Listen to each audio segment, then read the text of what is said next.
it is okay that you don't know what the hell you're doing. Most people don't. It's okay that, you'll figure it out. Don't let that turn you into your worst critic. Don't let that let you stop yourself from doing something because you don't know what you're doing.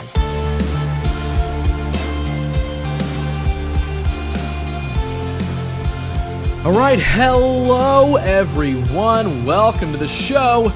This is the What You Don't Hear podcast. Pull up a seat, wear something yellow. It's time to get to know somebody a whole lot better in a way that you probably never have before. This is a live podcast. It's a story podcast. It's a bit of an open journal dive into people's lives as I sit and I uncover the real story behind my guest's journey, finding out what makes them who they are, digging into the parts of their story that we otherwise wouldn't get to hear. I am your host. My name is Ross Tyson. I'm a creative of many kinds, a self-employed maker of many things.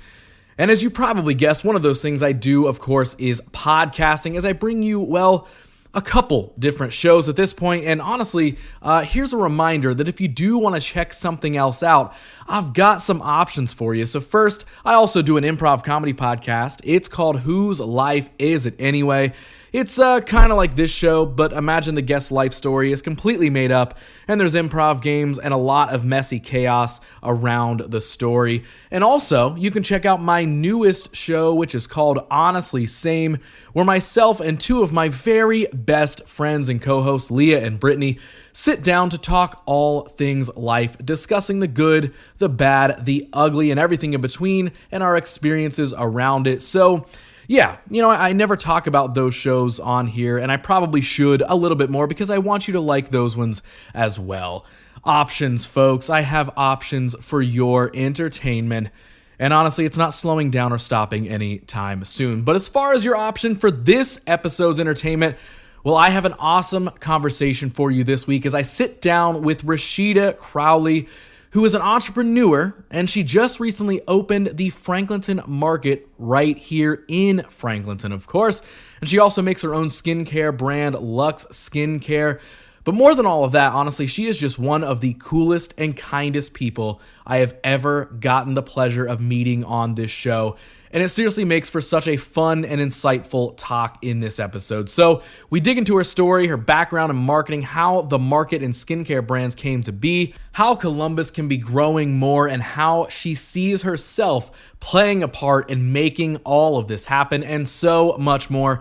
I promise you that by the end of this episode, you will be running over to Franklinton Market to try and befriend Rasheedah, because she absolutely rules. But before we dive in and get to know Rasheedah, hey, excuse me, I've got a sponsor to tell you about right here, and it's Ope Cold Brew. It's cold brew that uses naturally processed ingredients with no preservatives or additives, and it's roasted right here in Columbus. And guess what?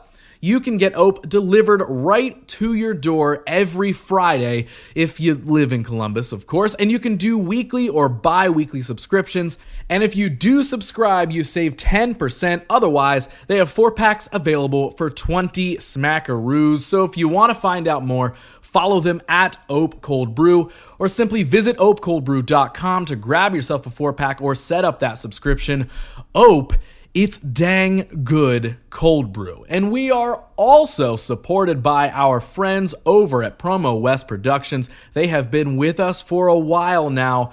And hey, gonna keep telling you about all the cool shows that they're bringing through Columbus, because talking about Columbus's music scene is one thing, but we all know that experiencing it live is another. So if you're thinking about going to a show, if you want to know what's coming through town, or if you're interested in just catching a live show, maybe you'll want to check out one of these upcoming concerts that are happening at Newport Music Hall, brought to you by PromoWest. They've got Jaden on March 14th, Betty Who on March 19th, Lucky on March 22nd, and then Boba Flex on Saturday, April 1st. So if you want to grab tickets, you can jump to axs.com, or as always, for more information on these or any other upcoming concerts, you can find all of that information over at promowestlive.com.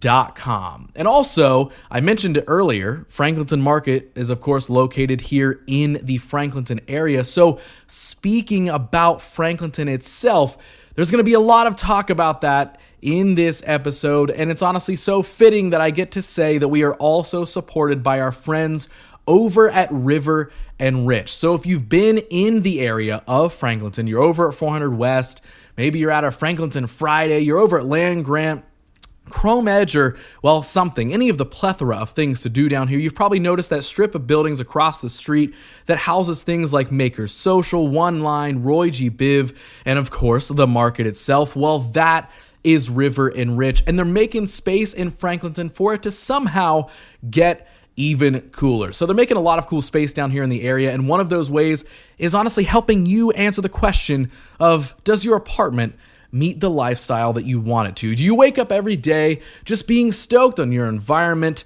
Well, you can over at River and Rich, because at this place you'll find yourself living a colorful life. And that's more than just the color of the buildings, because River and Rich brings together quality apartments, desirable amenities, and a vibrant artistic community. It's located, again, right here in Franklinton. River and Rich offers 1-bedroom, 2-bedroom, and townhouse-style apartments with open floor plans, oversized windows, which are always a really dope ad, and modern finishes. The amenities include a huge 24/7 gym, a heated pool, a fully stocked coffee bar, a secure package delivery room, pretty much everything you need. And it doesn't just stop at the building. River and Rich embraces and connects with the art-filled community here in Franklinton, with local art and murals featured all throughout the building and community.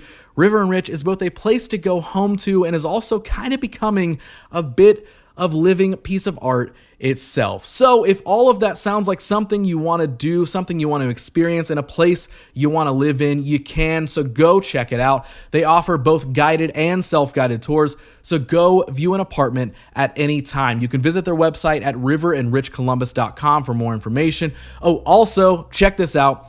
Because you listen to this podcast, I might be able to help you get a freaking apartment, because right now, new applicants can receive up to half off their security deposit if you use the code WYDHPOD. So again, for more information, just contact River and Rich. Certain restrictions might apply. Hop over to riverandrichcolumbus.com to get things going and go join the colorful life at River and Rich. And hey, tell them that Ross over at What You Don't Hear sent you their way. But let's get to the conversation. Let's dive into the story.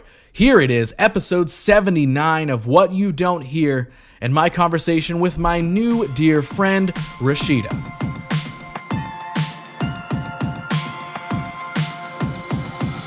You know, you got a point. That is true. Yeah, you know, you lost that lottery. I don't know what to tell you. I don't know what to tell you. I don't know what to tell you. I do appreciate that you appreciate my curly hair. Okay, we're ready to make a podcast. Yeah. Let's make this official. Okay. Make this happen. Rasheedah, welcome to the show. Thank you. Thank you so much for being down. We don't know each other. No, we don't. So this Absolutely is not. one of those episodes of the show where I'm getting to know the guest for the very first time, which happens pretty often. Okay. And on that same note, usually when I'm bringing somebody in that I don't know, other than like the main thing that I found them for, I don't ever do like detective work, deep dive into like finding everything out. Okay. Because I like to find that out real time as we actually converse and get to know each other, right? Yes. So the main thing that I know you for is you were the owner. You just opened up Franklinton Market, right across the street here at 400 West, which I have already told you a few times that I think is the best thing that could have happened to this entire area. It is the most, like, if there was ever like a come in clutch like moment, that we, like, at least slid for me, right in. That is it. That's it for me. Being able to just walk across the street and just get a snack, a drink, or whatever, like, and not having to drive, you know, even a couple miles wherever for any of that stuff. Listen, call it lazy. I like the convenience of it, which is what it's supposed to be. It is a convenience store. Exactly. So we kind of did the thing. We made it as convenient as humanly possible. Yeah, and you succeeded. Thank you. That's my first thing to start the show off with is thank you so much for doing that. Oh, it's my pleasure. I'm sure my business owner, Tamika, would say the same exact thing. It's our pleasure. Yes. We set out to do something that how do I say this? We set out to do something that made us not only feel good, but like we knew we could definitely use our skills to do. Like, it's weird because it's like never in my life was it's like, oh, convenience store owner, absolutely gonna do that right, before I get married and right after college. Like it was never part of my like trajectory, my vision board never included like a 7-Eleven.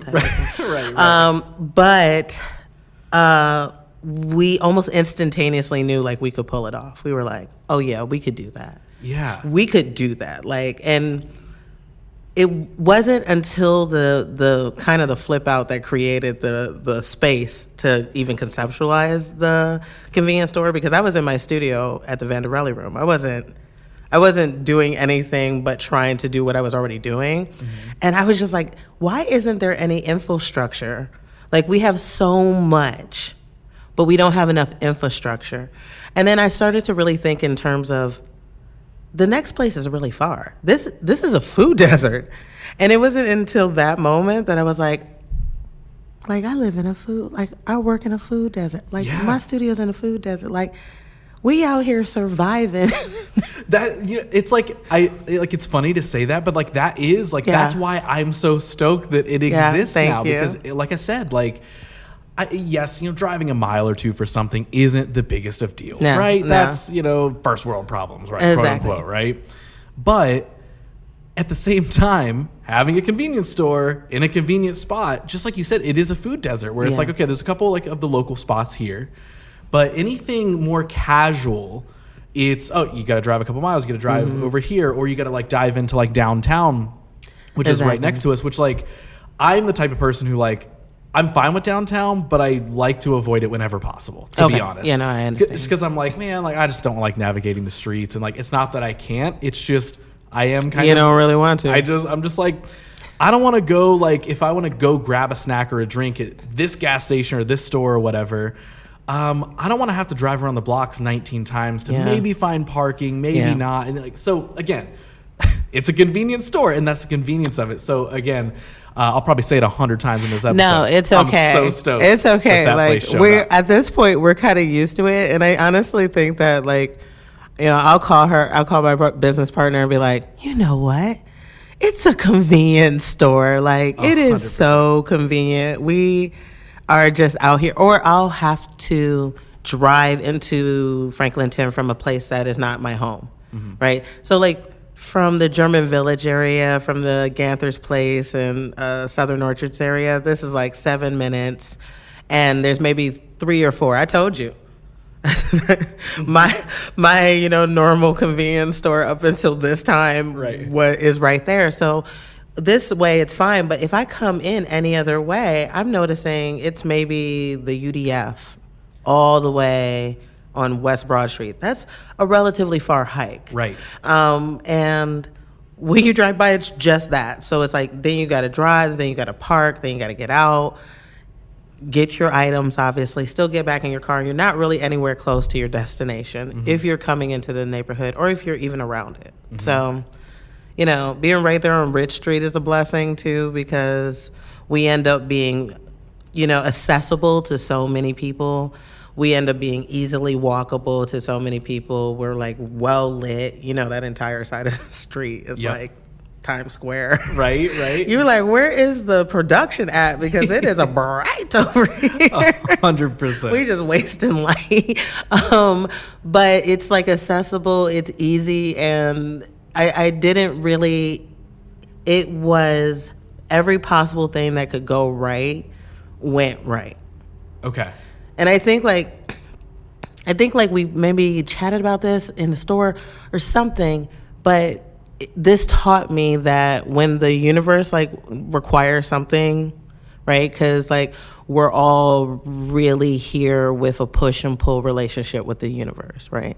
Universe gives you something, right? But you gotta like add your pot, Yep. Right? Your little bit of into the pot. This is kind of like the universe requiring something of us. So there needed to be something in the neighborhood. There needed to be something, and there are a lot of people live here. Yeah. There needed to be something in this neighborhood. Mm-hmm.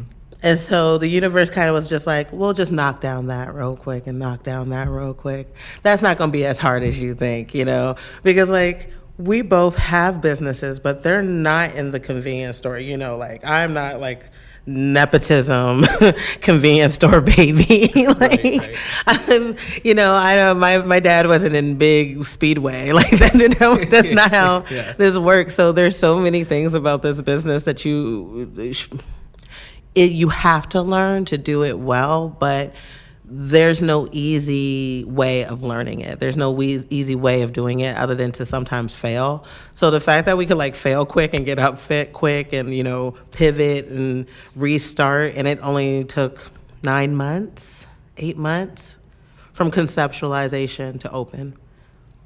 That's like, that has nothing to do with us per se, right? Mm-hmm. It makes us look real good, right? People are walking around thinking we're geniuses, but that's more the universe like pushing and knocking things out of the way to make sure that this is taken care of. Because quite honestly, it could have been anybody. Yeah, right? Yeah. It wasn't anybody. It happened to be us, which is, thank you. So it happened to be us, but it could have been anybody because fundamentally, this many people deserve something that has the necessities and the requirements of this type of life. You're living in these apartment buildings. You have your studio here. You have your office here. Your business is here. There has to be something there for you to also get a bite, get some water, get some Advil if you need some. To require us to leave the neighborhood, it's almost detrimental to all of us in the neighborhood that we used to have to leave it. Yeah. Right. Is that like, and I feel like this has popped up in conversation with people in the past, like whenever I get on the subject of either, I'm going to say both either neighborhoods or small towns. And I know those are kind of different, like the same but different, right? Mm-hmm, mm-hmm. But it goes back to the old idea that like, I feel like way back, there was like a purpose and an intention made of like any area was kind of quote unquote built to be like self-sufficient. Yeah. Where it was made to where like, hey, you don't have to go that far away from where you're at right now. You've got like your basic things that you would need, a convenience store, a whatever, a grocery store, like that like mix of things. Because I even think to like, and again, I know I'm comparing like a neighborhood to a small town. Yeah, yeah. But like the small town where I'm from, I actually remember talking to my grandma about it one day, of what the town used to be, because now I see it and it's sort of this shell of a small town. Where are you from? So it's called Crooksville. Most people have never heard of it. It's on Ohio? Yes, it is southeastern Ohio. Do you know where Zanesville is? Yes, I know exactly where. So it's like 15 minutes outside of Zanesville. Okay. So it's it's kind of just in the middle of nowhere. It's a small, it is a small town. Mm-hmm. And over the years, it's sort of withered away. Right? There's not a lot going on. Yeah. And, we got into this conversation one day where I was like, what did it used to be like? Used to happen here. And I remember her showing me these photos and all this sort of stuff of, like the main street of town used to have everything that you would need. It's like thriving, huh? Yeah, and it was like a movie theater. There's a clothing store. There's grocery stores. There's all this sort of stuff. And again, might not be a sensible comparison. Might be, I don't know. But like, I always think about that of like, okay, I wonder and sort of often hear that like, okay, areas used to just have like, here's the thing. Everything you needed. Yeah. Yeah. A little store, a little like a Ace Hardware store. You used to have someplace like a diner to get food real quick. Dry cleaners. This is going to sound like elderly, but like, y'all, where the dry cleaners at? I'm hearing the next business venture stood up right now. Exactly, the next Franklinton dry cleaners. It's going to be right beside the market. I can see it coming. I'm like, there's nobody. Is it just me? Am I the one wasting the time and the money on this?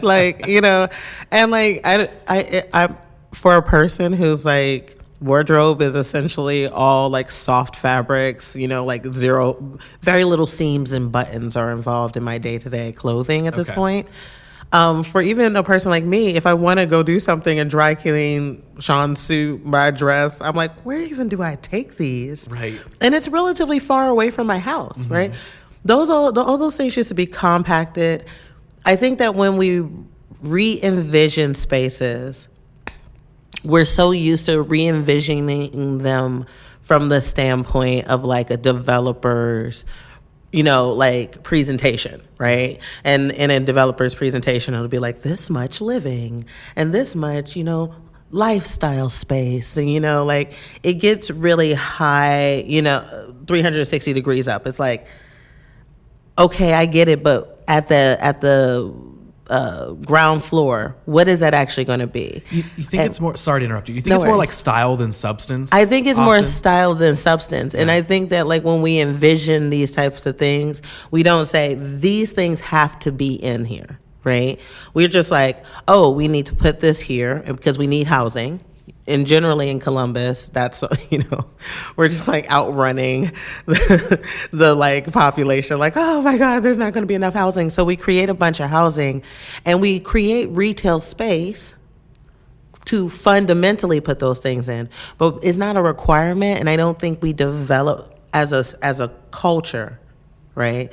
Very specifically, that's on the developers. Very specifically, that's on the people who design these things. But also, as a culture in Columbus, we don't really back up the requirement for them. So like as people, we're not like, no, you have to put a place to get water, a place to get, some snacks, a place to get candy or whatever like that. You have to put a convenience store here. You have to put a food footprint here. You have to put a dry cleaner, or you have to put a convenience store that has general store, attributes too. You have to put those things in because people live here and people require those things. So a lot of times you'll find the retail spaces stay open. They're there and you could put something in there, but that means that the developers will have to be working with you, right? Because it's expensive to put in a small business like this from like ground up, build it out and do all those things. All of the distributors will have to be working with you. All your paperwork and all the lawyers and everybody else will have to be working. And that's why I'm saying the universe pushed us into the right circumstance, because a bunch of people said yes, one after another, domino effect, where very easily we could have come in contact with several no's, right? There was times when people said yes and we were like, and then we like slowly walked out of the frame.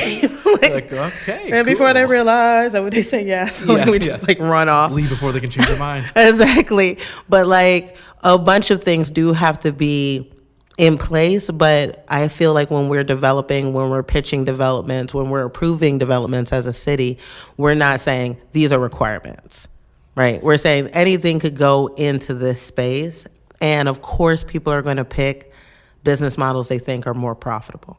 Yeah, that was actually kind of my next question based off of so much of what you just shared. Like, clearly most decisions are made in the materialistic sense of profit and hey, is this going to bring the most whatever, all that sort of stuff. Mm-hmm. It often goes more into like the materialistic side over the functional side of like, what intention does this really have in being here?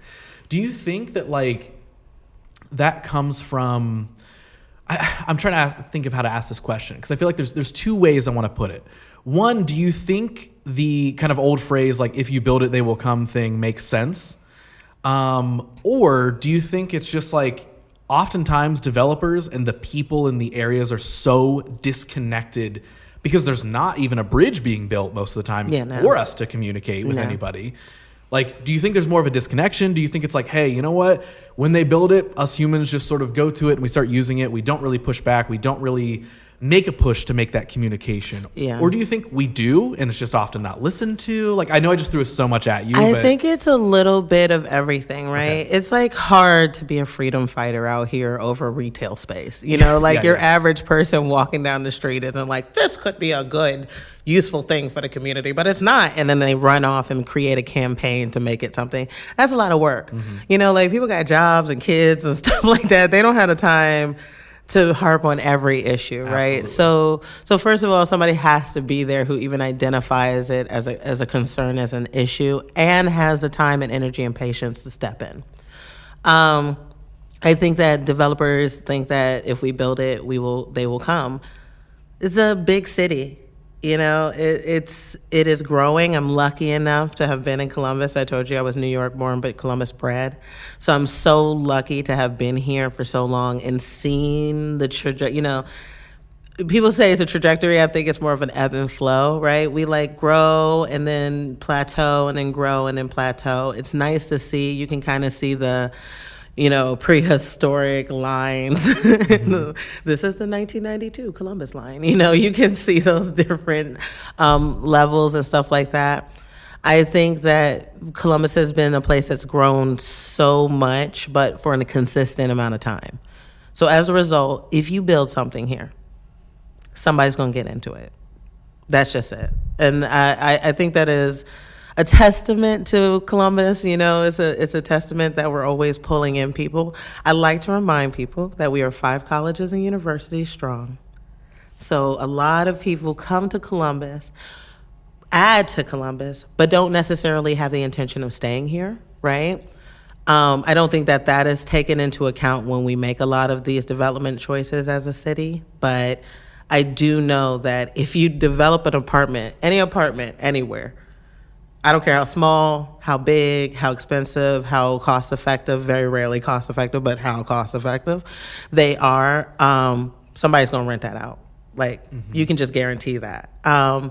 So as a result, it's easy to get complacent, and it's easy to not direct for things like that, because that it'll eventually be used. Somebody will eventually come in here.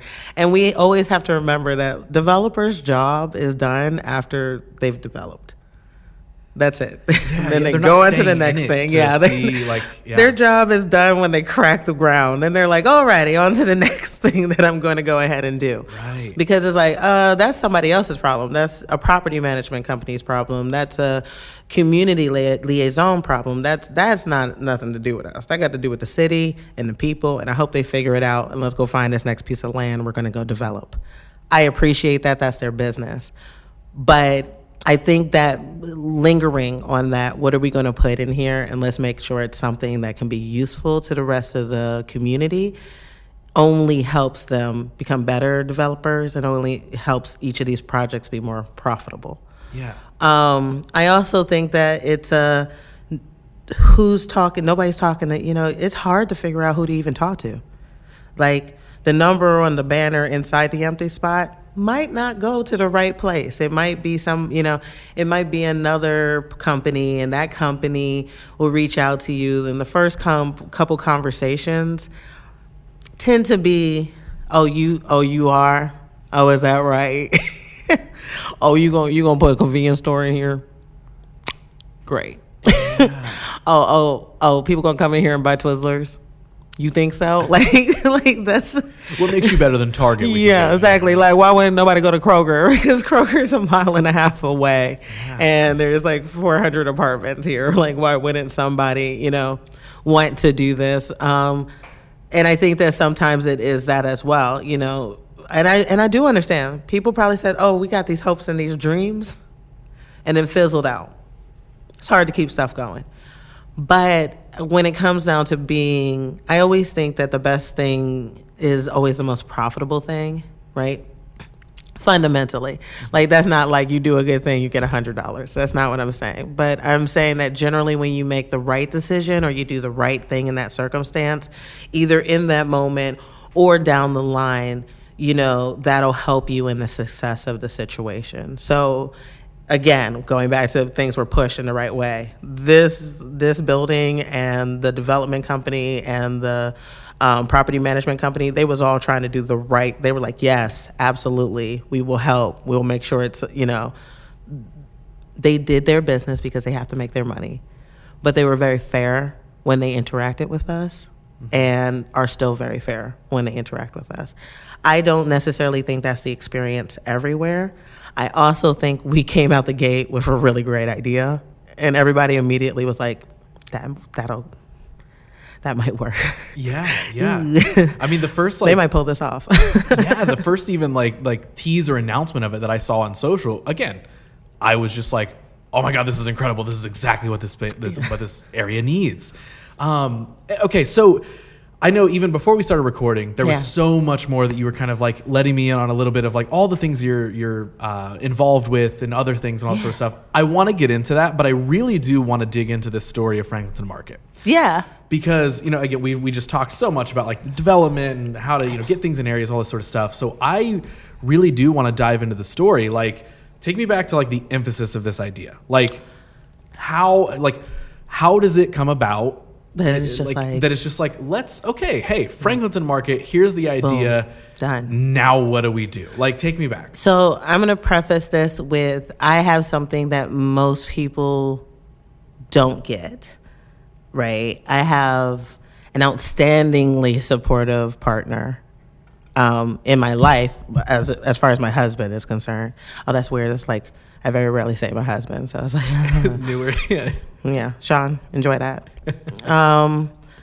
But as far as he is concerned, and then to make life even more unfair for everyone else, I have the best business partner that you really could find, And what I don't mean is that somebody who's just uber capable. She absolutely is. Smart, absolutely is. Experienced, absolutely is. And successful.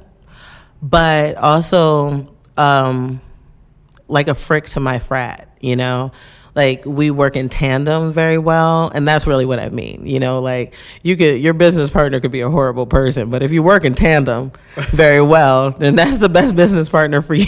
Right. And she's not, and I'm not, but she's the best possible business person for me. And what I mean by that is very capable, very strong, very like business savvy, but also very good. We're very good together. So she has an idea, I can chisel away at that idea to create the sculpture we need, and vice versa. So we actually were talking. We talked generally every day for years, even before this store came about. And we had talked, we had already kind of gotten ourselves in a situation where we were going to invest like the year before in a small grocery store, right? Now, so this was already on our brain, right? This was like already something that was kind of percolating. We get into the situation, we like the concept of it, which is a bit essentially break up a food desert. And I think to some extent that is like slowly becoming our mantle on which we like do a lot of things, because we are quickly understanding how it is adversely affecting not just small pockets, but huge portions of our community. And as we are knocking down more older buildings and kind of revisualizing older areas into new living spaces, we're noticing these things are not returning with the home or in the housing, right? So we had talked about this. We looked through the investment itself. We decided kind of as a team that this wasn't the proper investment for us, but we did put it into the universe. Like, we think we'd like to get into something like this.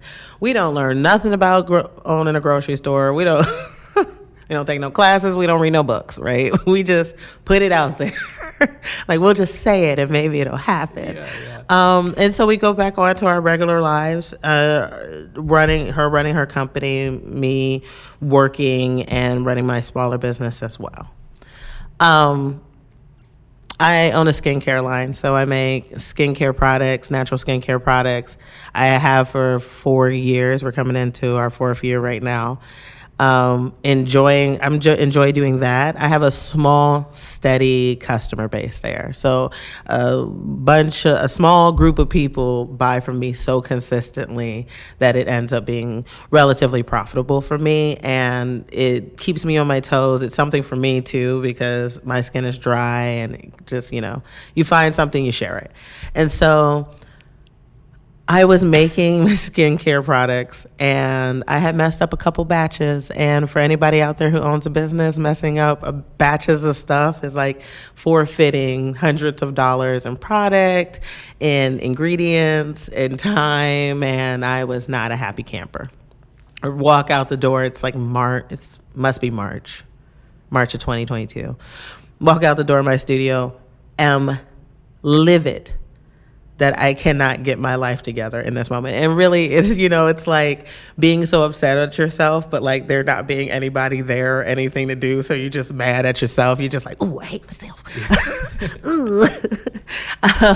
You're starting to calculate how much this is going to cost you per day, like to like get back, like, ooh, I got to sell this much to get this much back to like clean this up. You wish you had an employee to yell out, but it was you. It was all you that did that. Right. So I walk out my studio. I call Tamika.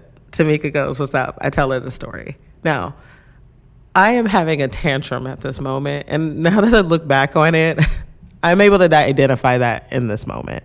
It was a full-blown tantrum. Like, I like threw myself into the air and onto the ground. I was like, just snow angeling it on the ground, like, in just all the product you messed up. Nothing works ever. It's like, it was like I'm very happy that there's no video. Yeah. That's what I'll say. In these very, video times, I'm very happy that nobody has at least said that they caught me on the ground having a small temper tantrum. So I said, it would be great if I can go to like just walk someplace and get like a donut or something like that, or a croissant or something to just like cool myself down, right? And she goes, it would be nice. Because that's Tamika. You know what? You're right. It would really be nice.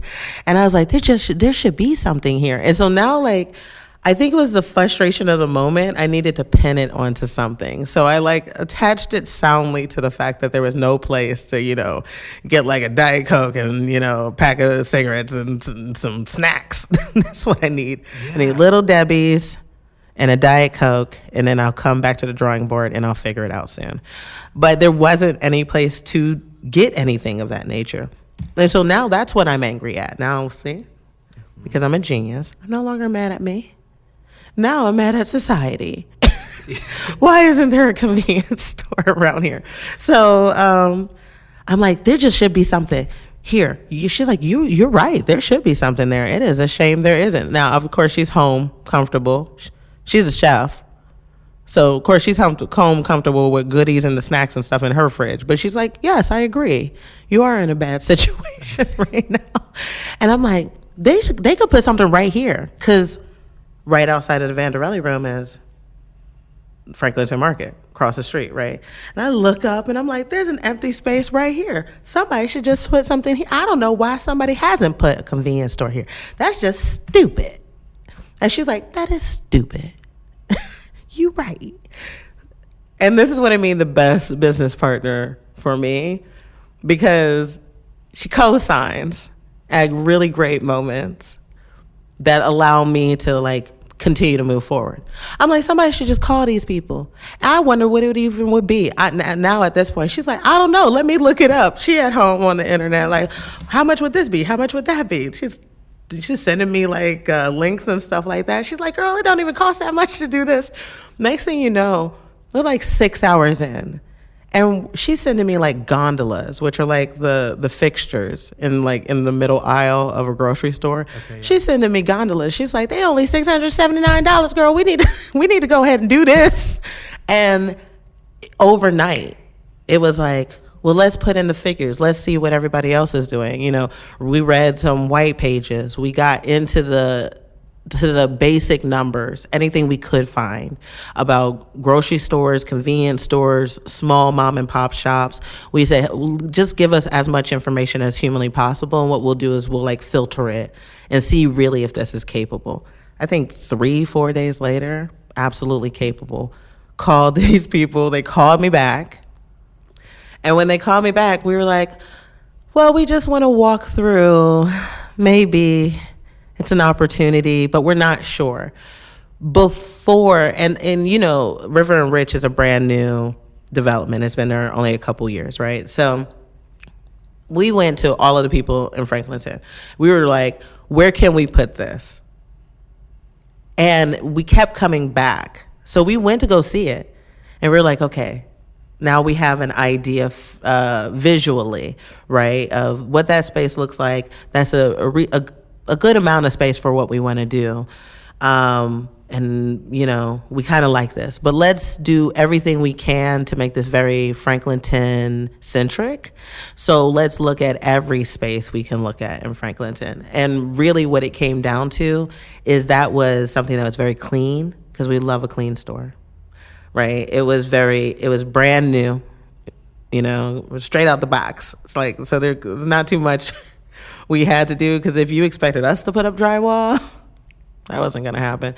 If you expected us to do stuff like that, like, we mopped it 3 times and we were like, ooh, we have to hire somebody.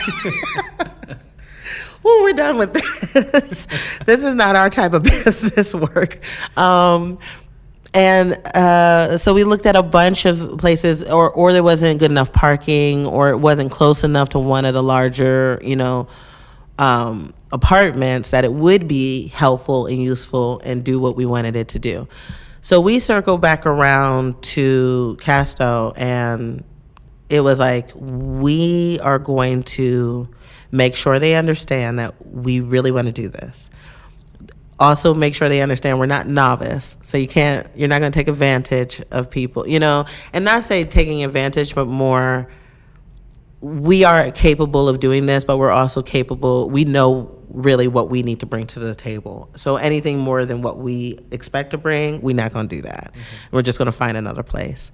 After everybody just kind of directed us back here, they were like, this is a good spot, but we don't like this, or the rent didn't make sense for the square footage, or the square footage didn't make sense to be able to have it like an accessible store that all people could enjoy. Once that happened, we're like, okay, let's go back here. It took about a month or so of going back and forth. And I will say, like, this taught me to stick to your guns. Just stick to your guns. If your gut tells you what you should be doing, don't agree to any more than that, and stick to your guns. What they wasn't probably expecting is my partner also has a background in real estate. So she was not about that life. She was sending back send it back with all kinds of red comments and like marked up and stuff, like, you need to fix it. And that's really what got it to the point where we could provide this to the neighborhood. Is really her stepping in and being like, no, it's going to be right. We want this spot. This is the perfect thing for this spot. We're right next to Roy G. Biv and the gym. What better place for a store of convenience for a neighborhood would be like in a strip with other convenience items like hair salon, spa, coffee shop, because that's really what you're talking about. You're talking about there being coffee shop, hair salon, you know, gym, convenience store, general store, those type of things being part of the neighborhood. We were like, absolutely, because otherwise all of that infrastructure for the neighborhood would be here and we would be someplace else floating by ourselves, right? So once we got to the point where we were like, okay, this is what we're doing, I think we actually finished up the negotiation of everything end of June, early July. By then, we had already known what we wanted. You know, we had already basically known the design of the place. We had known a lot of the products that we wanted to hold. And what we really needed at that point was the community buy-in.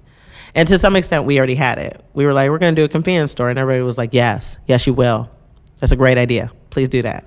So we already had a lot of community buy-in from 400 Square, you know, from further in East Franklinton and stuff like that. We already had Commerce. Everybody was like, yes, that's great. But we really wanted like the people who live here too to realize that this was coming.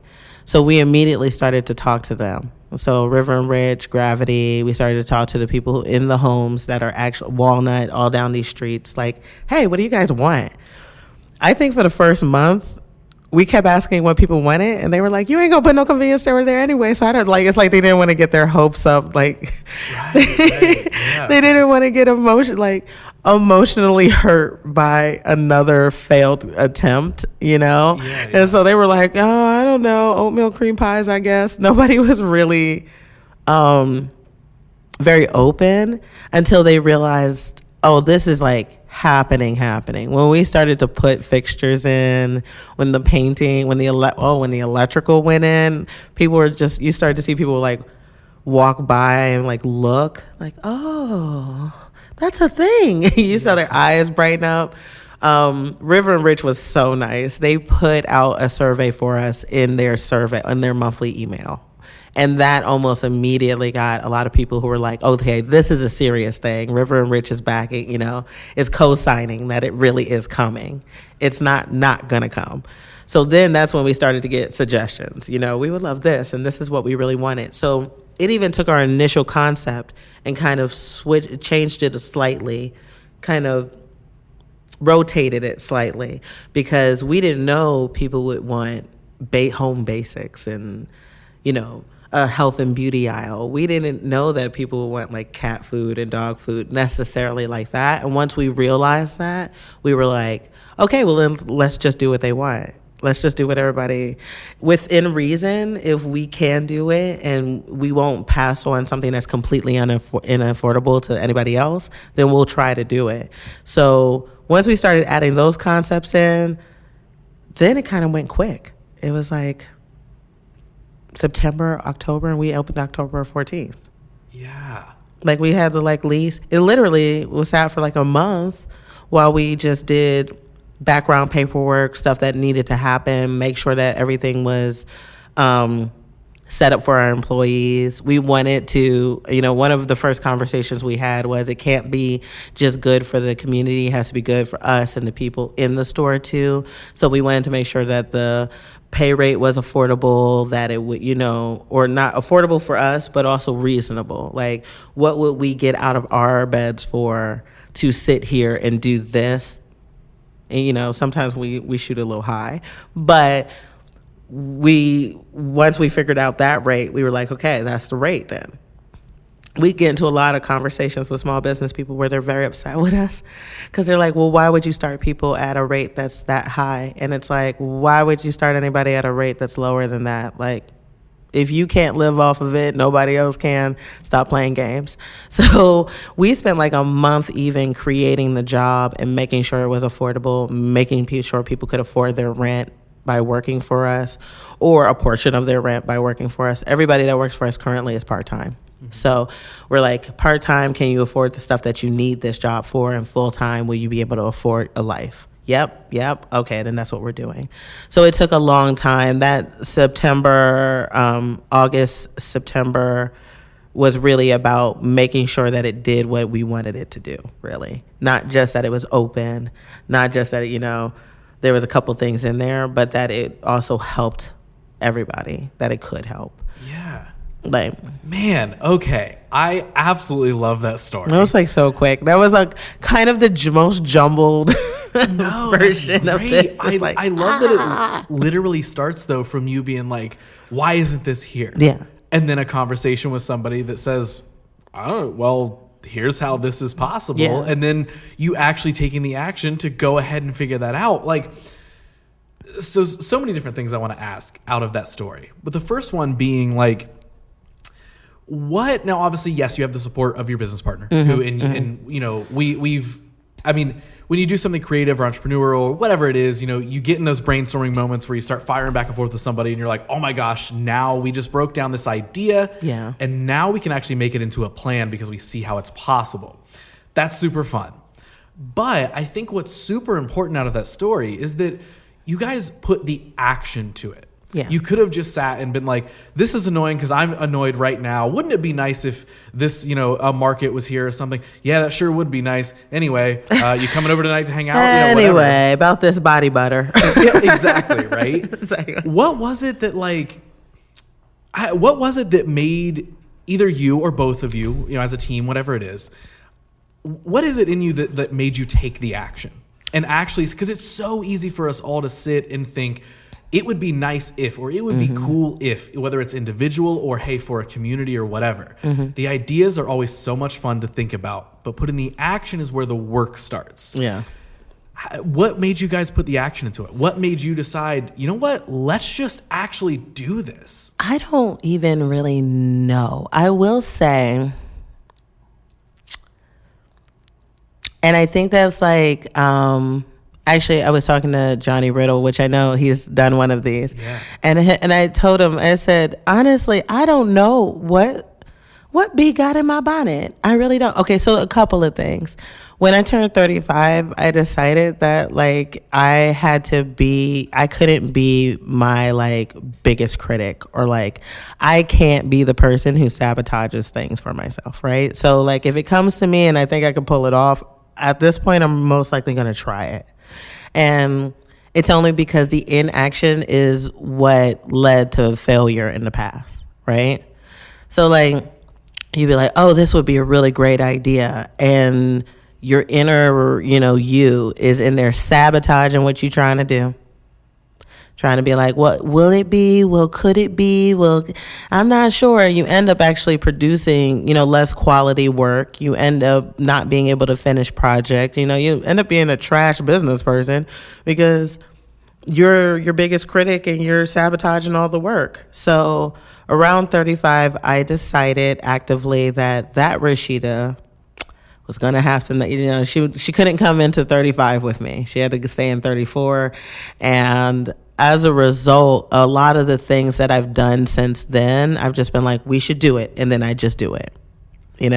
Like my mom said at some point in time, like maybe 2 years ago, she was like, well, you're so brave. I'm not. I'm out here straight terrified. Like life got a stronghold on me. Life got its boot on my neck. Okay. But I am willing to do things through being terrified. I'm just willing to be terrified and still do it. So I think to some extent that kind of created this momentum, right? So like you do one small thing and you just say, hey, we're not going to listen to the naysayers, including myself. We're just going to go ahead and do it. And then you end up getting it done and it ends up being good. Okay, that creates a little bit of momentum. And then continued momentum got me to this point where now when I open my mouth, I'm most likely going to go ahead and do it. Like if I get to the point where I put it out into the air, now I'm like, oh Lord, now I got to do it. Now I'm stuck, right? Because I don't even remember where I heard this quote from, but it was basically like, showing up for yourself is about like your relationship with yourself, right? So like you can let people down. Like unfortunately, sometimes that happens and you can let people down, but when you let yourself down, like that's you ruining the relationship with yourself. So that's really what I kind of set out to fix, that relationship with myself, where I'm like, you got to prioritize. And if you put yourself into it, you got to finish it, right? Let's hope you finish well. I think I told you my husband's an artist, my mom's an artist, and there's a lot of times where I tell them just finish it, like just get it done. On the other side of it, it might not be what you wanted or what you expected, but on the other side of it, you have a stronger relationship with yourself because you promised yourself you was going to do it and you did it, right? You can work out the quality of it on the other side, but at least you follow through. So that's the first thing. The second thing is I feel, this is going to sound like real hokey, but like I feel so passionate about this neighborhood. Like its current iteration, its future iteration, the people that live in it. And it could be just by being in Columbus this long and having, going down. I've been around this area for a long time. I remember when like Dodge Park was like the only thing here, and that's it. Like came here during high school. You came to Dodge Park, like hung out there. None of this was here. So to see all of this here, all of these people working to like better themselves, better their community, work on their craft, work on their art. It's like, when you see something like that, you want to support it. And I know, if you ask me to draw a straight line, you got a problem. I'm not an artist. That's just period what it is. But what I can do is support in this way. I can provide something that the people in this neighborhood actually require and are asking for, because I know I can use my set of tools to pull that off. So it's like kind of both things. It's it's every day when I come to Franklinton, and I know that you have kind of the same thing. You kind of like, it's very much so like Mr. Rogers' neighborhood around here, right? You see your people, and you're like, hey, neighbor. Hi, how are you doing? Right. Right? Because we're still in that growth phase. So we're still in the phase where, like, there's like a mayor of Franklinton, like we're still in these phases where we're becoming the kind of neighborhood that almost collectively we all want to be in. That's what I like about Franklinton, is that everybody's kind of pushing forward for something, and it all seems to be what they really want to be inside of, rather than something for clout or, to just get into a part of the city that hasn't been, completely overdone yet. It feels less opportunistic.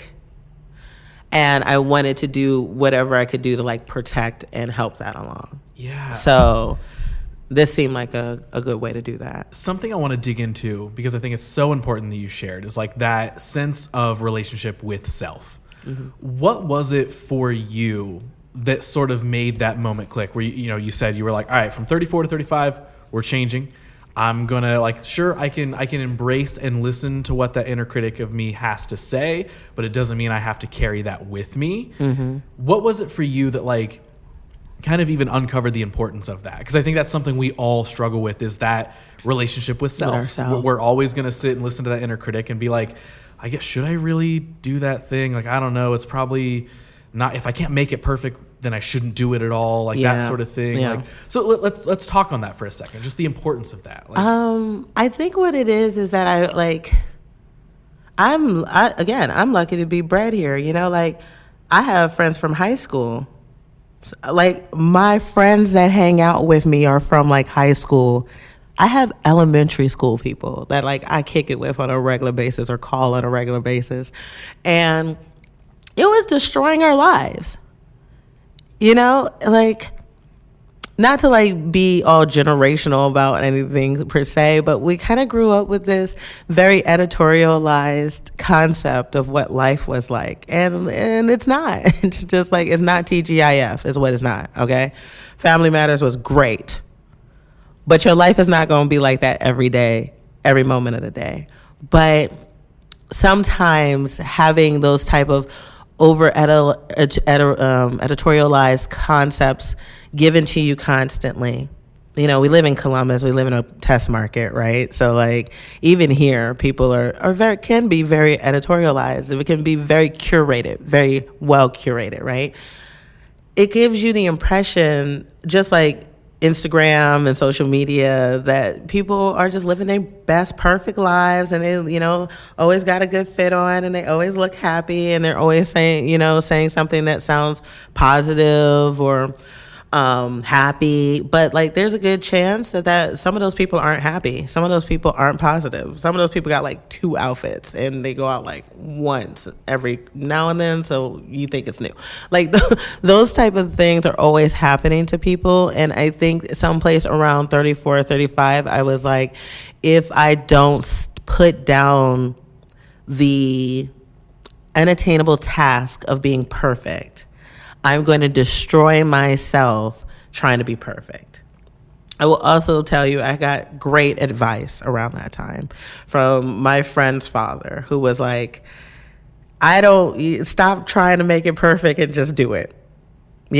Stop revisiting it and hit send. Stop looking at the edits and post that sucker. Like, he was like, because at the end of the day, you're always going to find a problem with something. There's always going to be something off. There's always going to be something that could have been done. And if you keep keeping yourself back, if you keep being your worst critic and you keep finding all the problems, then somebody who doesn't have that concern is going to zoom right past you.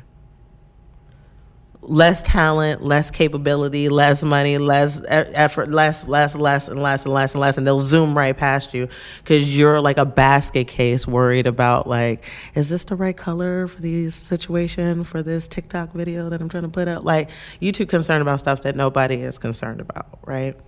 that piece of advice and noticing, looking around at my peers who are all successful, doing what they, set out in life to do, or doing what they've decided that this is what I should be doing. Not even if they started that way. I'm looking around at us, but we're so busy trying to be perfect. We're not taking the full experience of growing up, becoming adults, doing adult things. We're not taking this experience as seriously, but also we're not getting the benefit out of it because we're just, we're just editing.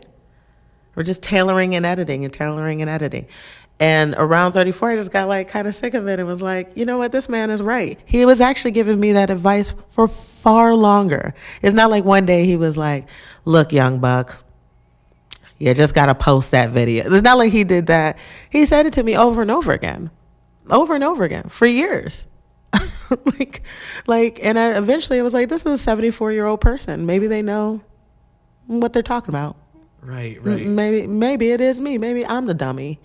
And so, got through 34, which was an okay year. It wasn't a horrible year, but always in an effort to always kind of do better and, grow a little bit. I said, okay, well, let's try it out for 35. Let's assume that everything I try to do, I could do. Let's try it, okay? If it's trash, at 36, we'll come right back to where we're at, and we'll just go on about our business. But let's see. And so it started with really small things that I was just started to not be concerned about. I started to take stresses out of my life that, people don't care about. I've in my life been the kind of person during the holidays where I'm like, oh, it's not wrapped properly. Now I'm like, put it in a bag. You got them what they asked for. Yeah. Put it in a bag and give it to them. Matter of fact, you don't need the bag. Just give it to them. Yeah. Here you go. Marry whatever. Right. Going about your business.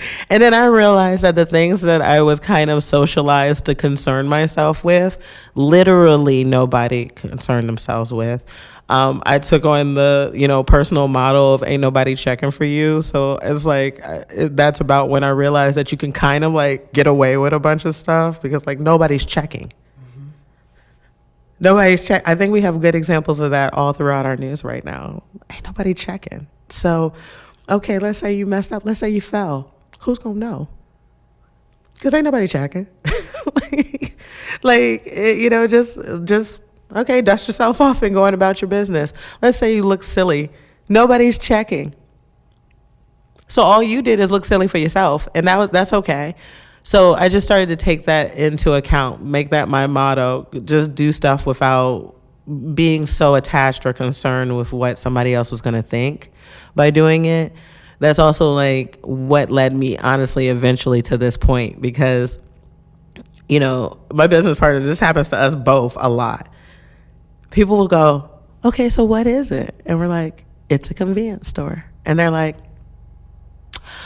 but what is it? And we're like, it's a store of convenience. And they're like, so you guys, you got DJs every now and then? It's not a club. It's not a market. It's not a marketplace. It's not a club. It's not anything flashy. It's literally a convenience store. Now it's well stocked, but it's still a convenience store,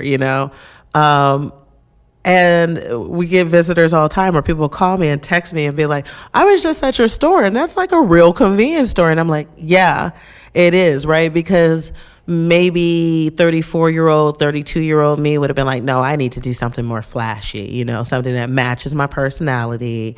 I need to do something that's, more in the public eye. I need to, the business you do, you sometimes attach to who you are, right? A little more than you need to. And I've been like, no, I can't do anything like that because people would think this or that, or people would think that's not, below me or something like that, or people wouldn't think that I was right for that. I don't have a background in convenience storing, so people will, judge me or question where I came up with stuff and so on and so forth. I don't want to go through that. That's literally what I would have done. This time around, I'm like, you're going to have to be mad. because I'm just doing this. And we did have some naysayers. We had people who were like, well, what do you know about doing that? Nothing, girl, I'll figure it out. I know how to start a business and do taxes, so I should be okay. Like, nobody's going to come for me outside of that, right? Where are you going to get stuff? I don't know. Vendors will figure it out. Somebody else did. Several other people did, right? Well, don't you want to have something that's a little more like suited to your personality? No, I want to have something that helps the community and makes a little money. That's what I want. And that kind of thought process, just not being concerned about a naysayer, including myself, got me eventually to this point. Now, it did take 5 years, right? It took 5 years of constantly even looking raggedy in front of myself, like, oh, Lord, girl, you need to pull yourself together, right? But it's like a muscle. You do it once, you do it again, you keep doing it. You become used to just being fearful, but not being stopped. I can be terrified, but I'm going to still move forward. Then that's just where we're going to end up. And letting a lot of that go, let a lot of anxiety go. Anxiety will take up all your day. Will screw up your schedule. Will make sure your business is not profitable or isn't as profitable as you want it to be. Anxiety will just bleed your life dry. So it got rid of a lot of anxiety. It got rid of even physical problems. Like, I was like having stomach aches and I was like giving myself an ulcer, worrying about people who were not checking on me. Right? I was worried like, what would they think? They're not checking it. They don't care. They honestly are like only interacting with you when they're in front of you. And then like permanent office, they just like go and you're not there anymore. They're like, everybody's like a toddler. When you're not in front of you, you're not there. And it took a lot of like saying it over to myself over and over again, making sure that I was accountable with it, stopping myself sometimes and being like, are you concerned about others? Are you concerned about yourself? Or what are you concerned about? Answering the question and then moving on. It took a lot of growth, but on the other side of it, I feel like, how do I want to say this? It took a lot of growth, but on the other side, I feel like it just opened up another door of stuff now I need to tackle this stuff, right? Because now this is off my shoulders. I have a little more bandwidth, It's kind of like I'm a compartmentalizer, so sometimes I need to clean the closet out a little bit because I need to put new boxes up there. So now you can go ahead and do this. Now you can get away from... now that you're away from concerning yourself about how people feel about what you're doing, now you can do anything you want, right? Within reason. But you can do anything you want. So now you just have to figure out what you want to do. Yeah. That's the only thing you're concerned with. So now that we took, when it's like, okay, there's a store here, the first person who was even like, well, how are you going to pull that off? I don't know. I'm real open and honest. I don't know how I'm going to do it, but I'll figure it out. So now I just need to figure out what I want to do. Yeah. And that's all it is. Like, that was 34, 35 was like a real eye opener. It was around the time that I like lost my best friend. So, and I tell people a lot of times it was like being, she passed away, unfortunately. So it's kind of like being left at the club, by yourself. Like, your friend is no longer with you at the club. So as like I lost her, a lot of stuff was changing in my life. And it's not that I was having an emotional breakdown or that I was having a life or mental breakdown. It was that my life was too messy for me. There was too much noise and static and just generalized and feelings and all this stuff that weren't properly organized. And that was just getting in the way of completing things. And that was getting in the way of me being successful in anything I was doing. And I just had to figure out a way to get rid of all that. I'm not going to say that's going to work for everybody, right? Because some people's problem is not what people think about them. But if that is your problem, a good thing to do is to just decide actively that that's not going to be, that doesn't have to be your gospel. Don't have to be your journey. You could just be like, I appreciate that you feel like this, but I don't. Mm-hmm. And then go on about your business. Yeah. I would really love to hear your advice or thoughts on the idea of like not being afraid of failure, because we've talked so much to this point of letting yourself just try things. Like, hey, you got an idea? Cool. Let's get rid of the critics. Let's not worry about what anybody else might be thinking, even though they're probably not. Let's just give it a shot. So let's talk about like when we give something a shot, maybe it doesn't work out how we thought it was going to work out. Like what's your advice when it comes to like that quote unquote failure moment?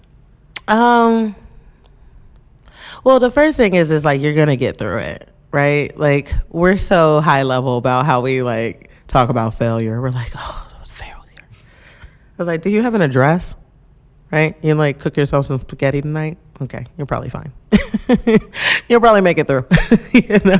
I think that's the first thing you could do is you could like reposition what you consider failure in life. Like, is this really a failure? Is this just a bad day at work? First of all, if you're a business person, sometimes a failing business is just a bad day at work. We all have them. It happens to everybody, It's not Suzanne in a cubicle down the way that's, making your day horrible. It's the fact that you don't have enough customers or your profit margin isn't big enough. But at the end of the day, as an entrepreneur, the job is creating businesses that are profitable. So if one is not profitable, it's a bad day at work. If you're like, not to sound like hokey and like namaste, but like if you wake up, it's a success. like not to sound like that, but like to a certain extent, like disasters happen all the time. We just had the truck get wedged into the train tracks going on Rich Street that happened like last Tuesday or something like that.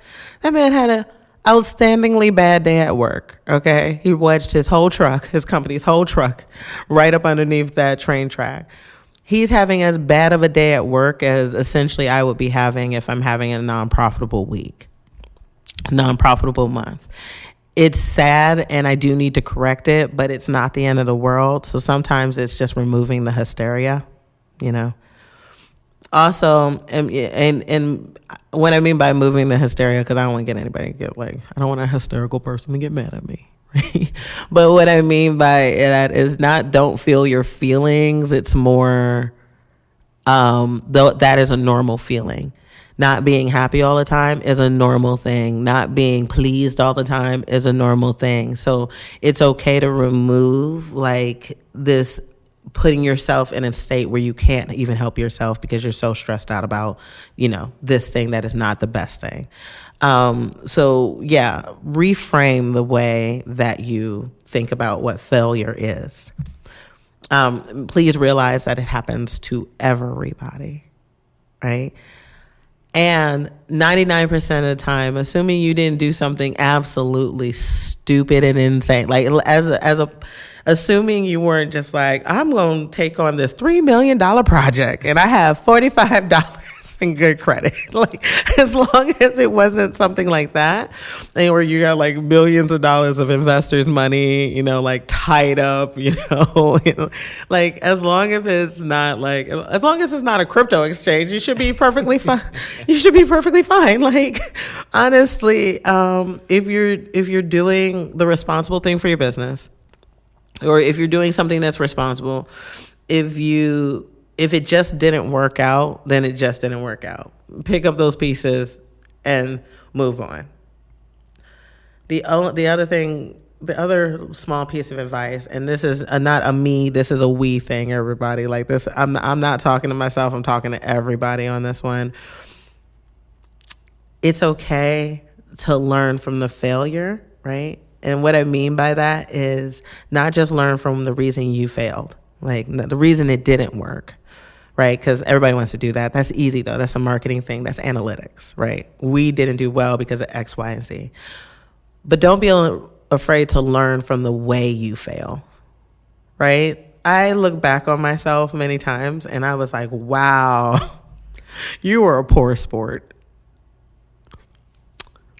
You learn from the way you failed that. You learn from how you came, it happens all the time. There's stuff happens to people all the time. It's about how you tuck and roll out of that situation that really like moves you forward, right? Because you don't just want to L. You don't just want to L on the record. You want to L with a lesson. You want to learn something from this L, and sometimes it's how you take that L. Like, okay, sometimes maybe going back to the drawing board is the best idea. Sometimes dropping this, letting it go, deciding to be open to what might be a good opportunity and taking that opportunity. Sometimes that's a good idea. People don't want to give up on people go, I don't want to give up on my dream. And I'm like, this was your dream?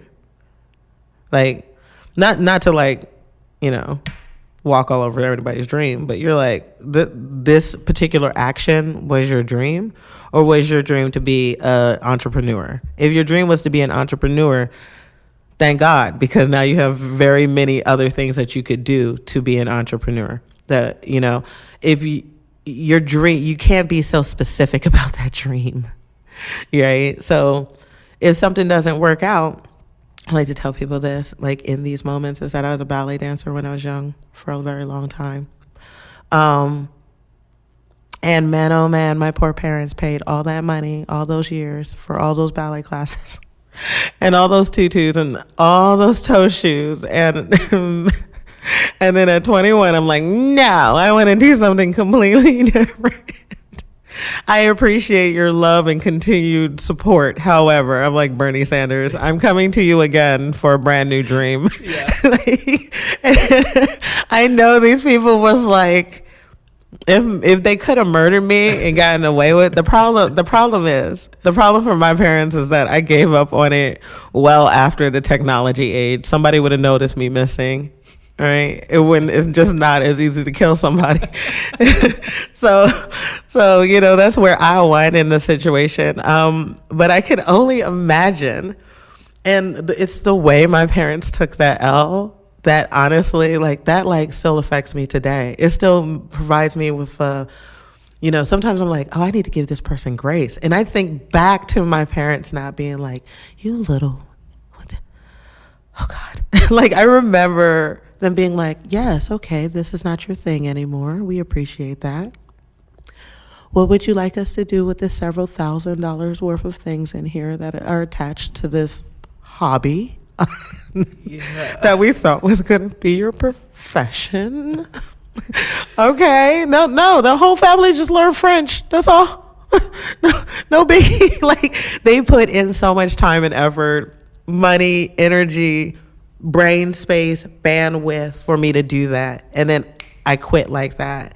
And it's the way that they acted when I quit that allows me to give grace even now. Like, when people don't follow through in what I expected, when people don't do for me what I need them to do or pay them to do or anything, I think to myself, you know what? You took an entire 20-year, he took a 20 years slice out of these people's life where they were wholly dedicated to this practice and this expectation for you to be like the next, the ballet version of Savion Glover or like the ballet version of some prodigy. And then you're at 21, you're like, I just don't want to do that anymore. I want to eat hamburgers. I want to be over 135 pounds and I'm tired of eating applesauce. So screw you and your dreams. Thank you. And then immediately was like, but you'll still pay for college. All right, great. Just walked off.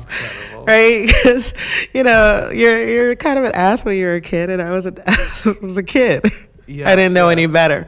But I think that's where I get the initial seed of how to lose, right?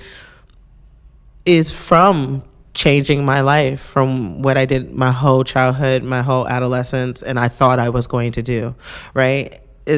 in that moment, I was already okay with transition because I had made a huge transition.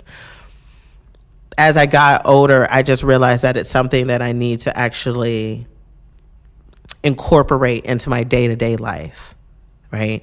I need to be intentional about how I take things, I need to be intentional about how I let things affect me, because like everything is connected. Your physical health, your mental health, it's all connected to that. And if you're not taking care of that, everything could go off the rails. So like my biggest advice is like, chill out. That's not really eloquent, but it's not really eloquent advice, but it is what it is, chill out. Like, it's never that important. It really isn't. It can't be that important. It can't be any failure can't be so important that you turn into a failure, right? Long term. If you let it continue to get at you, if you let it continue to dictate every step you make, if you let it continue to weigh down your process, weigh you down, then you will become just a failure. And you don't want to become a failure from like one fail, right? So that's my only advice. I know. I love that so much. So ballet was your thing growing up then? Ballet was my thing growing up. Okay. Like, I think they didn't want to put me into a sport because I'm too competitive. Okay. And so ballet was perfect because it's like so competitive, but you don't hurt each other. Yeah, that's fair. That's fair. Okay, so while you're doing ballet and all this sort of stuff growing up, like, because now we're sitting here and we're talking about like, okay, yeah, just like we're just trying things. If I have an idea, I want to try and pursue it, and entrepreneurship and all this sort of stuff. Was any of that like entrepreneur mindset ingrained like growing up? Like, where does that come from? My mom's an entrepreneur. Mm-hmm. My mom's like, Renaissance woman. She's like all the things.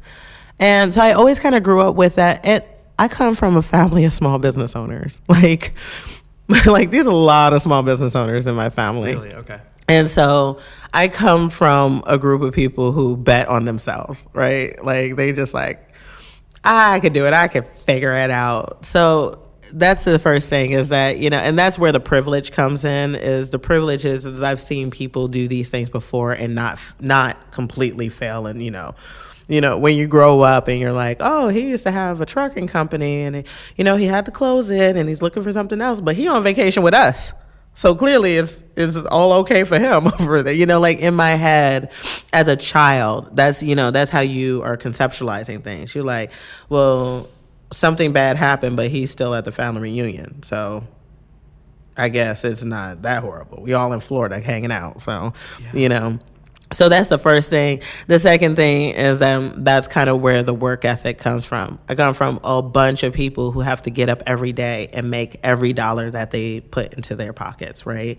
The money isn't already there provided for them, and then they have to like do the job and the task to get it, but they literally have to dream up every dollar. So it was a normal thing for me. It's not something that was outside of the realm of possibilities.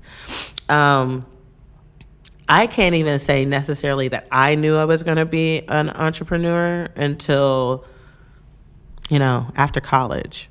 After college is where I was like, oh, I think I might want to have the autonomy of a person who works for themselves.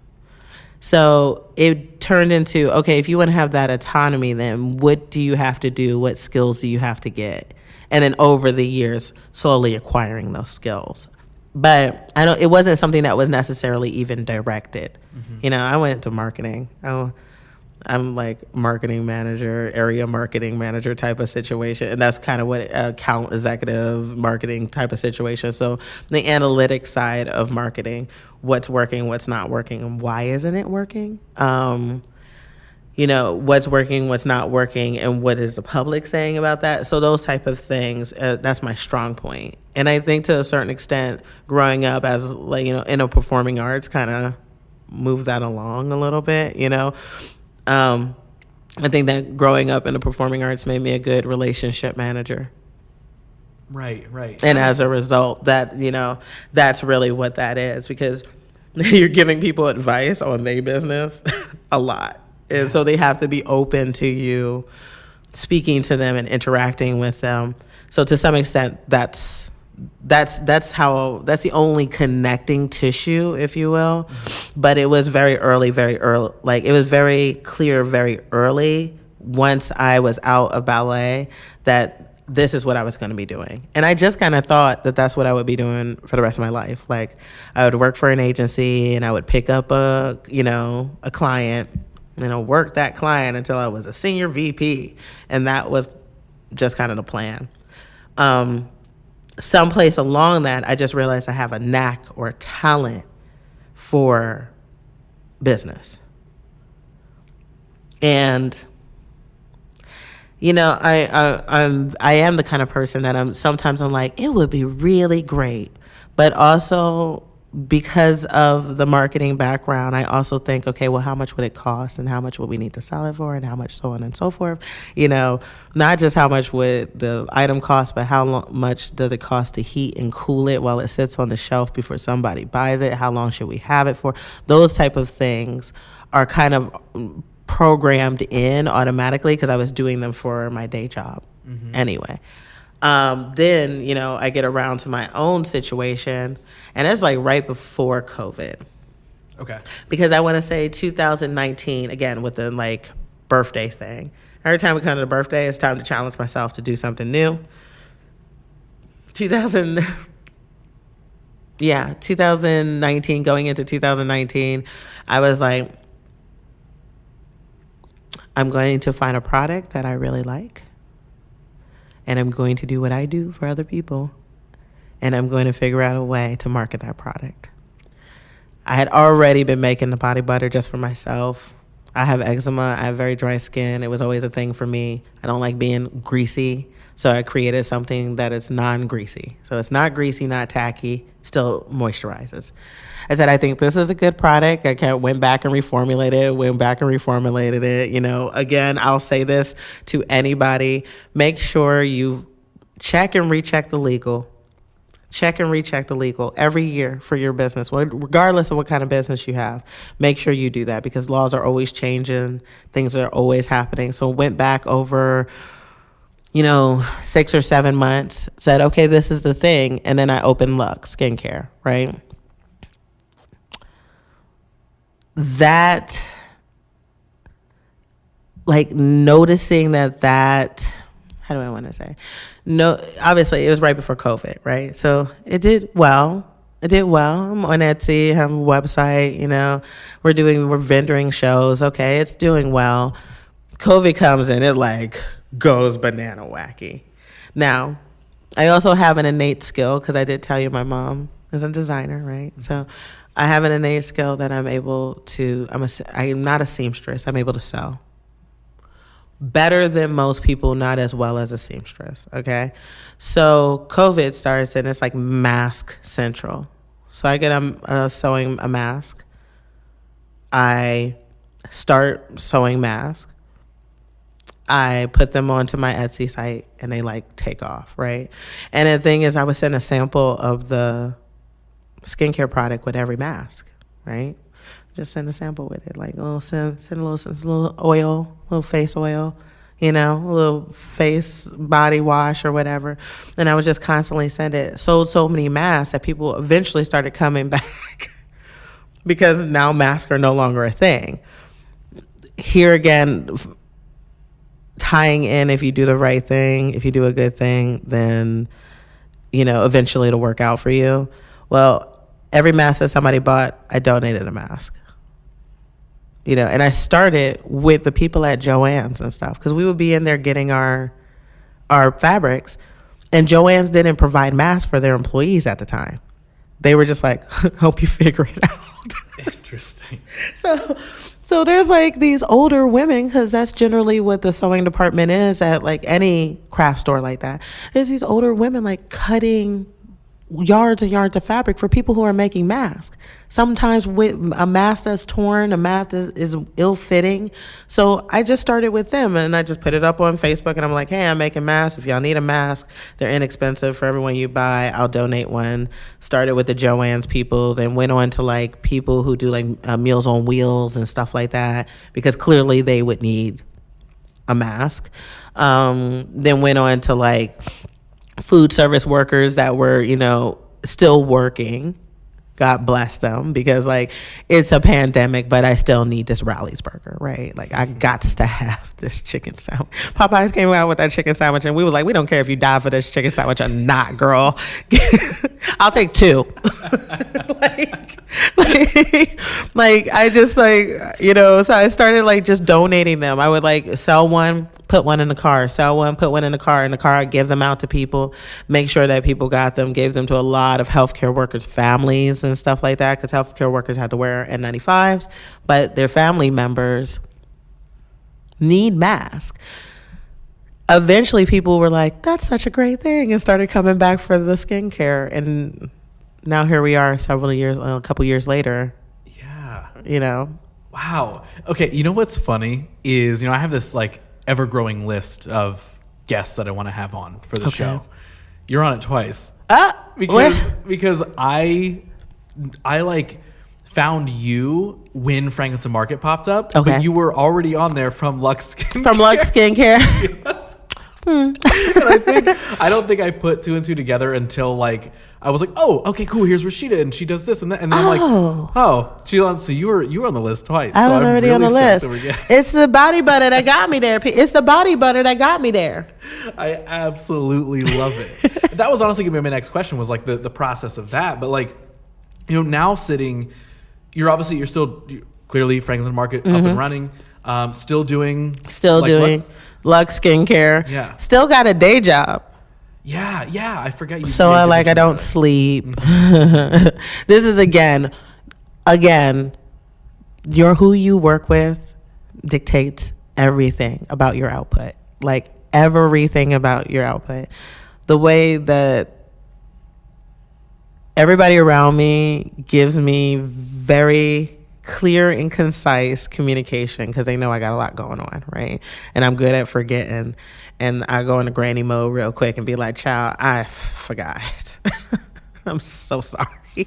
So yes, the people around me give me like a lot of input and assistance. I have my husband as essentially an indentured servant at this point. He's just working for the equity, He's like, maybe she won't divorce me. So I'm just here, to make sure this stays a thing. But he steps in a lot with the skincare line. He's big on the packaging and getting stuff to shipping. He's very good at that, and he definitely steps in when I'm overwhelmed. My partner steps in a lot when I'm overwhelmed, with the store. And I am quickly turning into one of those people who knows like Google Calendars better than like any social app, where they're like, no, this little button does this, and then you can color code and send them, Yeah. I'm turning into that type of person. So everything is kind of scheduled out in like these weird 15 to 30 minute increments. I schedule in break time. I schedule in quiet time, because I'm also essentially a 4-year-old, so I need quiet time.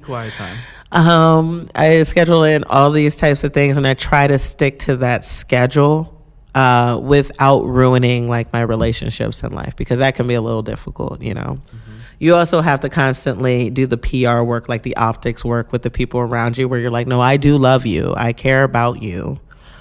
I do. I've just filled every moment of my life with something at this point. And until it's organized in a way in which I don't have to, then I'll be doing this. But I didn't forget about you. I do a lot of sneak attack text messages. I do a lot of showing up unannounced with like bottles of Prosecco. Like, you still love me? The alcohol. I do. I have a lot of Rodney Dangerfield moments where I'm like, ooh, where people have to like remind me that I'm not that great of a friend overall. Everybody's a critic. Why is everybody? So I do a lot of that. But at this moment in time, it's manageable. Mm-hmm. But I will say that that's only because I do. There you go. It's only because I do schedule as much in as humanly possible. Yeah. Like I schedule in.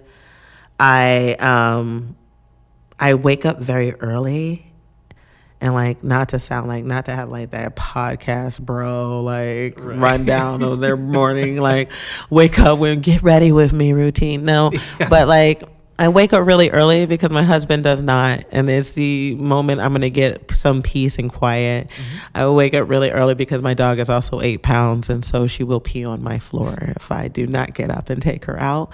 So around 5:30 or so, I'm up. It gives me about 40 minutes of quiet time before I need to start like creating lists, organizing myself. This is going to be something because not all of our brains work like this, and my brain is chaotic at best. Like on the best day, it's chaos. So I do try to formulate a process that is easy for me to do, that I can get done every day, that organizes my life. So, you know, me time, quiet time, pee time. Pee time for Cadillac. And then it's like, let's do a list of what we absolutely need to get done today.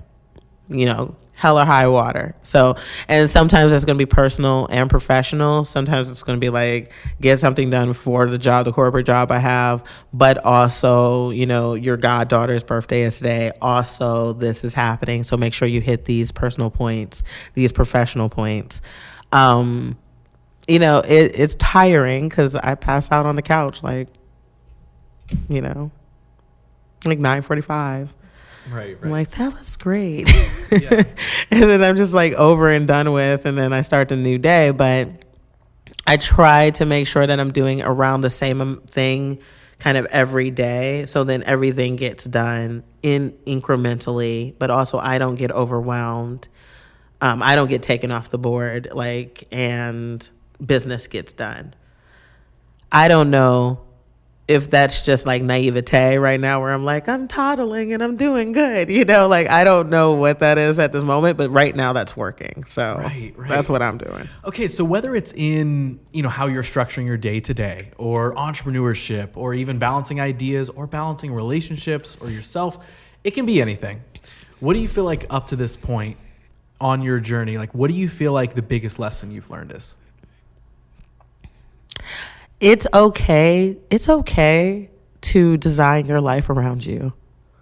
I think people are really, okay, this is going to sound like big-headed and like people are going to get a bad impression of me probably, but you know, it is what it is. It's okay to say this is the type of life I want and go after that. Don't let people make you feel no kind of way about who you are. I can be a difficult person to interact with. I have high expectations. I like things the way I like them. You know, I'm too young to be like so like stuck in my ways, but I am. I'm just like a crotchety old person, and I don't want to change. You know, it's okay to design your life around you. If what you want in life,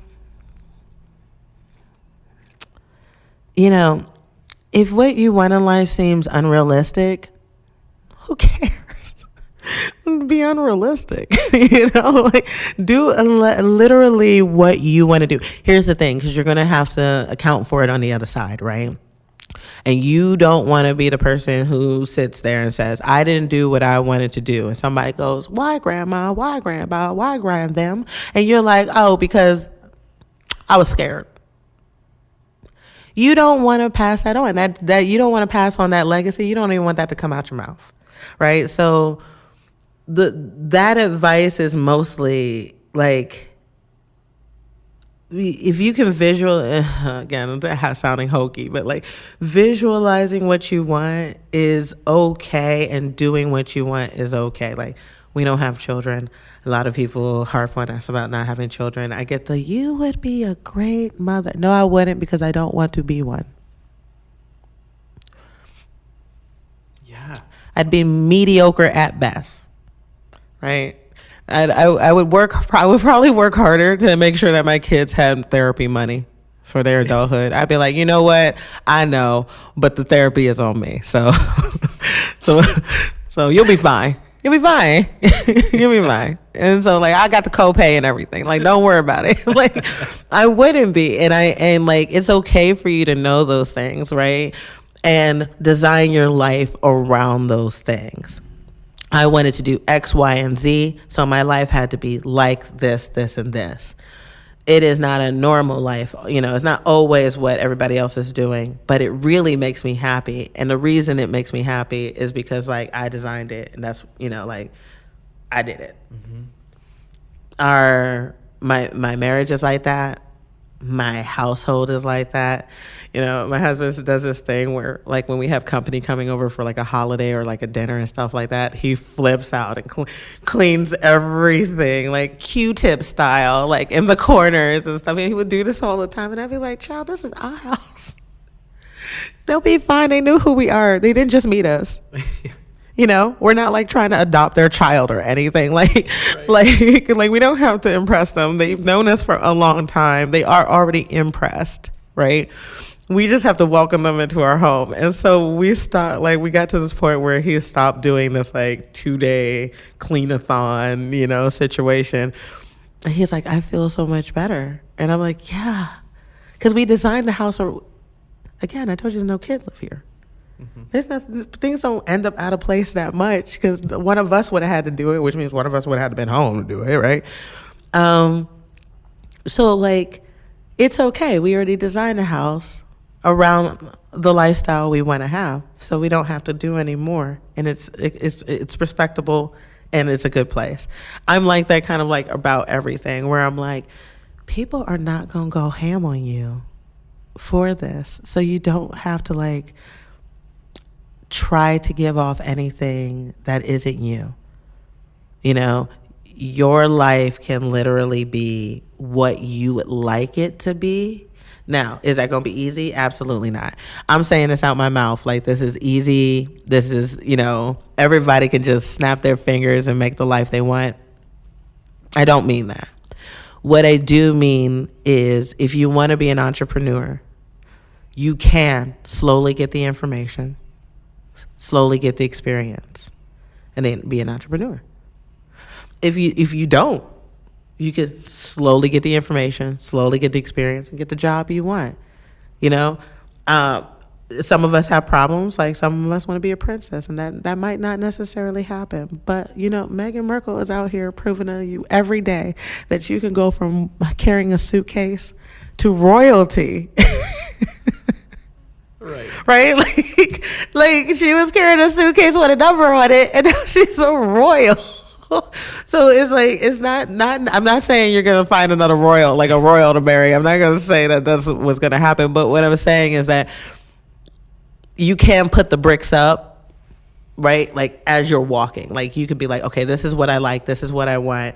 This is the kind of life I want. I wanted even the fact that I'm in Columbus and like I'm so connected to this city. I love this city because it allows me to enjoy Columbus, but enjoy everything around Columbus. We're close to so many larger cities. We're close to a lot of art capitals, which makes it, Midwest in general is an amazing place to live because of that. Yeah, could I go to New York and live for a little while? Yeah, I could. Would that provide me with the opportunity to live the life I want? Not necessarily. That's what I mean by design your life. I don't mean like pick a target and then like shoot a rocket in the sky and try to get it. What I was saying is that I want to be an entrepreneur. I want to be able to travel. I want to be able to go home anytime, but still like be kind of close to my parents. So I live in Columbus, and then I can get to Detroit, I can get to Chicago, I can get to New York, I can get to Philly, I can get to North Carolina, I can get all these places, travel, still not pay $1 billion out of my pocket, have a business so that can that my family can survive on, that's what I mean by organizing your life in that way. Yeah. Miami would be great. LA would be great. New York could be great for a couple of weeks. And then you live there. And then you stuck. And you're like, I didn't really like this place to begin with. But more importantly, that doesn't allow you to do anything but live in New York, but live in LA, but live in Miami. Like many people who are living in these larger cities, that's all they're doing is surviving in their larger city. If you want to, it's like a give it a little type of situation. I do love this city, right? It's also lucky that it provides me with all these opportunities for my life in general. So I can design my life around this. Because honestly, if I was in New York, I'd be working at somebody's agency, and that'd be it. Not gonna make that rent off my ideas. And I know that. So yeah, design your life. Be okay with being like that. I don't, not only can I not afford this, I don't want to afford this. Yeah. Not only am I deciding that this isn't a requirement, it's not going to be my everyday. One of the things people notice about me is that I don't wear makeup. I wear makeup like 5% of the time. Like I put on makeup today and was like, oh, that's what you look like with makeup on. Because I don't wear it that much. Told you I have skin issues. I have dry skin. I like to protect my skin. So I just don't. That's how I design my life. I design my life to not even let people like decide how I really look. This is how I really look. Mm-hmm. And then I don't spend money on makeup and I don't have to like give that 15 minutes to my face every day on top of like the 23-step skincare, the skincare routine I'm using to look like a vampire and never age. So like, it's okay to design your life for what's best for you. You can see what all the influencers are doing. You can see what all your friends are doing, but those things aren't always beneficial to you. It's okay to not do certain things that you think are normal because it doesn't fit for you, Mm-hmm. It just doesn't fit. Like, this is how you see me in Columbus life. When I'm working with clients, I'm probably in some kind of suit or something situation. And a couple of years ago, I just started to like essentially wear golf clothes to meetings. Okay. Like it's like the fanciest athleisure I could find. And and nobody ended up saying anything because hey, my life, I'm in a car to go see clients many times. I'm on the plane to go see clients many times. I'm uncomfortable. So I had to change and design my life for myself. Rasheedah shows up with the numbers you need, with the information you need, and as a better advocate for your business or for your company because I'm comfortable, right? And if you don't say nothing, you let me get away with it one time. Oh, that's what we doing forever. That's why you can't give me an inch, right? Because I'm going to do it. And so I make it to a couple meetings. Nobody says anything. I make it to another meeting. Matter of fact, somebody's like, ooh, that's cute. And I'm like, this is what I look like now. Yep. This is what I look like now. I shop at the ladies' golf section of Dick's now. I love it. Golf Galaxy ladies section, that's my spot right there. Because I'm not giving Jones, New York, not another $1 to be uncomfortable. No, not doing it. I love it. So, okay, when it comes to designing your life and looking for, taking, but also making opportunities for yourself, what's next for Rasheedah? Are there new ideas brewing that's like, hey, you know what? Cool, I got Luxe, I got this Franklinton market. And you know what? The other day I was ranting about this thing, so now I'm going to find a solution. Like, are there any? Yeah, it's kind of a two-part question. Are there any other things, obviously, that you would want to talk about? Yeah. That you're thinking on or plotting on or planning for, or is it more so just like maybe not directly, but I for sure am keeping that door open and I can't wait for the next thing to pop up. Like, so I am keeping the door open, right? The market is so wonderful, and it has given us so many opportunities, even past this, because we have had people reach out to us because we keep saying to developers, why would you not develop in something like this that is a requirement, right? Developers have been having that conversation. sometimes asking a difficult question to the right person opens up a conversation, like a real conversation, right? And that's what going back to like just not being afraid of so much stuff or not taking stuff so seriously. You know, sometimes we have meetings with very starch people who seem very respectable, right? And as a result, maybe don't always get the questions or aren't always put in the conversations that they need to be put into to be better community advocates, right? Or members. So my partner and I have been asking, why are y'all doing this? Like, how does this benefit you, community, city, future money, current money? How does this even help? Opening up that conversation has brought us to the point where there's developers that are reaching out who are like, we love this concept. We love this footprint. Is this something that you can do at another place? Now, that being said, you know, while we all love a corporate check, right? Because they tend to be big. We all love them. No, but this is the reason this works is it is so individual. So can we duplicate this? No, we can't. But would you like something like this for your neighborhood that would take on the feeling and the raw emotion that people have? You know, like why we need googly eyes in another neighborhood. Now we need them in Franklinton. Okay. Because people come in all the time for a Diet Coke and some googly eyes, right? So I'm sorry, fellow Franklinton people, if there's googly eyes all over Franklinton, it's probably my fault because we definitely got them. But like that's not necessarily a requirement in another part of the city. So when developers ask us, can we duplicate this? No, we can't. Can we come up with another concept that would be essentially the same function, but very specifically for that neighborhood? Absolutely. Yes, we can. So I think what we're going to look into, both Tamika and I are looking into this year, is building the market brand, right? Mm-hmm. So not necessarily just Franklinton markets, and make sure that more people come into our neighborhood, more people who hang out here but also live here know that this is a place where they can get something. But also, if this was in a new development that was in this area, will we still be holding true to what we do? We break up, food deserts. We put in community-centric locations that have the products and the feel of that community. Will we still be able to do that? If so, then we'll probably look further into having another Franklinton market someplace else. It wouldn't be Franklinton market. It would be like whatever neighborhood we're in would be that market. Right.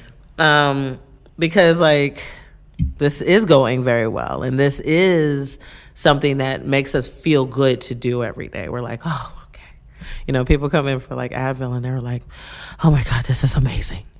Yeah. And you're like, thank you. I do that for a bag of M&Ms. Look, people come in and get like the funniest thing. Somebody come in the other day and got a Buddy Buddies and he was like, this place is great. Yeah.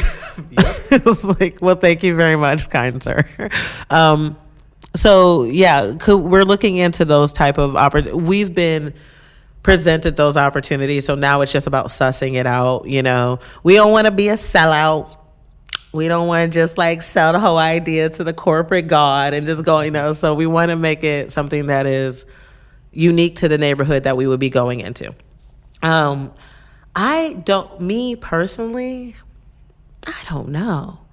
I do keep saying stuff about dry cleaners. I know that's not necessarily a flourishing business, but I definitely am showing myself that I have more to do. I just don't know what that's going to be. I tend to like to fix an issue. So it's, like, I don't like to like dream up something from nowhere and not really fix it. Like, I don't think that's a long-term business model. I don't think trendy is always the longest term business model that you could have, or really a profitable model from a revenue standpoint, right? Because you'll get a immediate burst of money, but then it'll essentially slow into a trickle and you can't live off of that. So I don't know. I don't have anything that I'm like, they should fix this yet, but you never know. I will also say that Luxe is like growing to the point where I got to find a Franklinton home for it. You can't have one child too far from the other one. Right now, they're right across the street from each other. I'm doing all these big things. People think it's like I'm some kind of genius. No, it's just everything is real convenient. Like if I have an employee that needs something, I'll be like, I'll be there in 2 minutes. Like I just like walk across the street. But I don't know what the next big thing is. I think right now it is to see where Franklinton's going and like where I can assist our growth from there. I think that at the end of the day, even though, we will most likely take the markets outside of Franklinton, I think to a certain extent my focus is here. Being surrounded by artists puts you in a circumstance in which many times you become an advocate for artists, right? Because you're like, no, you're going to pay my mama, right? You're going to pay my husband, right? Right? So you become an advocate and protective. And that's what Franklinton provides me with. They provide me with the opportunity to do something that I've been doing already. And just like a continued mama bear type of thing. Like, you better not be messing with my babies. So yeah, I think I want to see where we're going and see how if there's anything else I can add to the community. Yeah, from there. That's so cool though, and I love the idea that because I feel like I have this conversation with people a lot and I feel like you've done this, is you've unlocked and understood your skills, your interests, dare I say maybe your purpose or intention behind doing things. And I think when we really learn to understand those things, that allows us to be more prepared when an opportunity presents itself. That's exactly what it is. We have the choice of, we can either create our opportunities by just taking the action and forming inspiration out of taking action first, going and being like, okay, I'm going to do this thing. Now I'm going to go and figure it out. I'm going to try it. We'll see what happens. Yeah. Or otherwise being prepared of, you know what? I'm doing some things, but I'm also walking around with open arms and open doors, ready to see what pops up. And I can comfortably determine whether I want to say yes or no to that. Exactly. Like whether that's about my life or not, Exactly. Because there's people who, we have been kind of like, people have come to us and been like, we would love to invest. And we're like, no, you're not. Because it's the vibe. The vibe is all absurd. And we don't want you messing up our vibe. And then we can't be successful because you got this gray cloud of mess over us. Like, that's true, though. I'm in a really lucky situation right now. This is not a normal thing for a business person to not be frantically trying to search for the next step, right? Because most business people you see are like, and then I'm going to do this and then I'm going to do that. Or they have this muted list in the back of their brain that they're kind of like, okay, maybe in this and then maybe that and then maybe that. I don't really have one. Both of the children are fine. Luxe is fine. Franklinton Market is fine. They're going to grow. They're going to both grow as they have already. I'm going to take care of them well. And in the tending of my own garden, I'm sure that I will get another opportunity. I just don't know what that is yet. I don't know what I'm going to do. Yeah. And that power lies in hey, I don't know, but I'll know when I see it. I'll figure it out. Yeah. That's how the market was, right? The market was when an opportunity showed up, I was like, yes, that is it. And then that was it until it was. That was it until it was something. Yeah. So yeah, I'm looking for stuff like that. I'm in this moment where I'm trying to teach myself to be patient, right? Because sometimes I have the tendency to look at patience as inaction. Yeah. I'm guilty of that. Yeah, I'm just no, somebody got to move it. I'm too high energy, and my business partner will tell you that I love chaos. I lean into chaos. It's part of my natural personality. So sometimes if I'm bored, I create chaos. And so, I'm trying not to do that. I'm trying not to just throw a wrench and into something and see what happens. I'm trying not to do that, but I am trying to stay open to how I can be of service. Being of service is honestly when you said life's purpose, at the end of the day, overall, the generalized vibe is to be of service. Now, to who, to what, when, I can't always specify that. But when I see something I can do, I generally step in and do it. So when there's a need that doesn't involve a convenience store, I'll get to that one and figure it out. Yeah. But I don't really know. I know that post-pandemic is giving people a lot of opportunities to really think about their life, what could happen to them, what might happen in the future, but also how they deal with trauma, right? So I'm seeing a lot of opportunities to put people in a place of comfort, not necessarily through advice or anything, but provide a comfortable space. I don't know what that means. I have no idea what that means, right? But I think when you go through a collective, trauma, a collective 2-3 year trauma, what comes out on the other side are people who need to connect. So I don't know what that means. I don't know what business that is. Y'all can have that one for free. Like, if somebody want to do something with that, at me, get on me on Instagram, tell me what you did. I don't know what that actually means. But I do know that the next thing I do will in some way, shape, or form encompass that concept, will help people be at more comfort, more comfortable with who they are, I feel like right now people feel unsafe, right?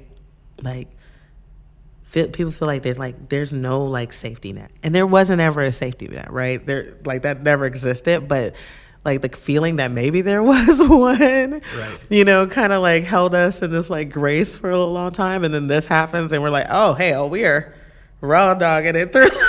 We're just out here really just very vulnerable. We're out here very vulnerable. I want to do something to help people navigate that vulnerability of the fact that life is chaos and doesn't always cooperate with you. So I'm trying to look for what that is. I don't know. Mm-hmm. So if you have any suggestions, though, you know where to find. You text me. Hey, you know what? Now that we've sat down for almost 2 hours and gotten to know each other relatively well, I feel comfortable enough that I'm going to text you about some random things. Text me just random stuff and let me Or if I run into you over at the market again, I'll be like, hey, I know I'm buying this Hershey bar right now, but I do want to run this idea past you. Yeah, message me about it later. We'll keep talking. I would appreciate it because I don't know. I would leave you and your audience with this. People will give you so much advice in life, but people don't know what the hell they're doing. They don't. Nobody knows what the hell is going on. Yep. And you need a community of people, a village, if you will, of people to sometimes help you suss out what you're doing. We did not know what the hell we were doing. There is so much about business that's universal, right? But every business, every industry has all these niche things that are nuanced that nobody's ever going to say to you that you got to pick up on, that all that type of stuff. The only thing that I can tell people and leave people with are it is okay that you don't know what the hell you're doing. Most people don't, right? It's just nobody wants to share that, right? It's okay that, you'll figure it out. But what you need to know is it's okay. Don't let that turn you into your worst critic. Don't let that let you stop yourself from doing something because you don't know what you're doing. So many people do not know. So many people are experts in their field and do not know what they are doing. Okay? So if you know a little, you know a lot. And that's kind of that's what I'm running on now. That's my campaign. I love it. Honestly, Rasheedah, you kind of answered my final question that I wrap up this show. What was the last thing? I watched too much what's the thing with the chicken wings? The the like hottest chicken wing thing. I watched too much Hot of that. Ones or whatever. Yeah. Like I'm like, if I could leave you with anything. But you know what you did, and because my final question on the show is always, if right now you knew everybody in the world was listening to you, and you got to share one thing with them, what would you leave them with? I think you just nailed it. That's it. I think you just knocked it out of the park. That's I absolutely love it. Rasheedah, I cannot thank you enough. Thank you for this conversation. This was an absolute blast. I can't believe I just talked for. No, I can believe I just talked for that long. Yeah. You know, I just can't believe anybody listened to me for that long. Hey, you know what? I sat here enthralled in everything you were saying because genuinely, and I'm not just saying that because we're making a show or whatever. Like, literally, you're so fun to talk to. I'm so happy that we have gotten to meet. And everything that you're doing, whether it is Luxe or whether it is Franklinton Market. Again, you were on my guest list twice. I was interested in both of them. Look at that. But I'm stoked to see all that stuff happen. Again, I can't give enough praise to Franklinton Market and the idea itself. I love that it came from a place of like, why doesn't this exist? I'm just going to solve the problem. Can't I have this? I want people to think like I am like this upstanding, respectable, middle-aged woman, but I'm like a child. And many times if I don't have what I like or what I want, I'm like, rage. I love that. But your rage turns into a business, and then it goes out, and the ripple effect is everybody else gets to benefit from that original rage. And then like we have Twizzlers and Jenny's ice cream now. Exactly. That's not the worst thing that can come from rage. No. That's not the worst thing that can come from throwing a fit. Not at all. Honestly, everybody in Franklinton needs to thank Misha. I don't know if you know Misha. I don't know if I do. There's a child in our neighborhood who, gave us the 15-second the elevator pitch. She's like, you know what this neighborhood needs? It's ice cream. Okay. So that's why we have Jenny's. I love that. You know, like... Shouts to Misha then. Shout out to Misha. I love that. She made it pop. That's so good. I was like, you know what? You are right. You looking for a job. Absolutely right. For a job in marketing. Exactly. So Rasheedah, before we tell everybody goodbye officially, we've had all the fun conversation. We've told the story. Do you want people to go find any of this stuff that you do? Where can they find it, either in real life or on the net or anywhere at all? So you can do this a couple of ways. When it comes down to Franklinton Market, we are and will be at 439 West Rich Street. So that's right inside of the River and Rich development. We're next to Roy G. Biv. Our lovely friend Lynette over at Roy G. Biv is our neighbor, and you couldn't find a better neighbor, honestly. And then we have Studio Torch on the other side of us. So we're nestled in, if you will. Then if you're looking for us, get us online, Franklinton MKT, not market, MKT.com. We put up a lot there. We put up a lot of ways to have discounts in the store, a lot of ways to interact with us. We might be doing some like live streaming in the store at some point in time. A couple of our employees are like, hams, a little hammy. Love them. So we're going to be doing stuff like that. Interact with us and tell us what you want. If you want something and it's reasonable, it won't cost us $1 million and thus you $1,001,001, then you have to tell us. So tell us what you want there. If you're looking for Luxe skincare, now I am in Columbus, but I do a lot of shipping. So you can find me anywhere you live in the U.S., I will ship to you. Canada, we're coming back. You know how these U.S. Postal Service situation is all set up. It's rough out here. And I don't want to send you like $15 product for another $15 because that's where we're at. So look at us at getyourluxe.com. It's just getyourluxe, LUXE.com. I'm on Instagram. If you're looking for me, I made my personal Instagram so hard to remember, so that I wouldn't like get sidetracked from business. It's row. Pick any 4 ways of spelling it, and like Instagram generally gives it to you. But if you can't, my name is Rasheedah. You can find me there. Love it. That's about all the places you can find me. Don't come to the store because you never know when I'm going to be there. But find me online, and I'll meet you at the store if you need me. Beautiful.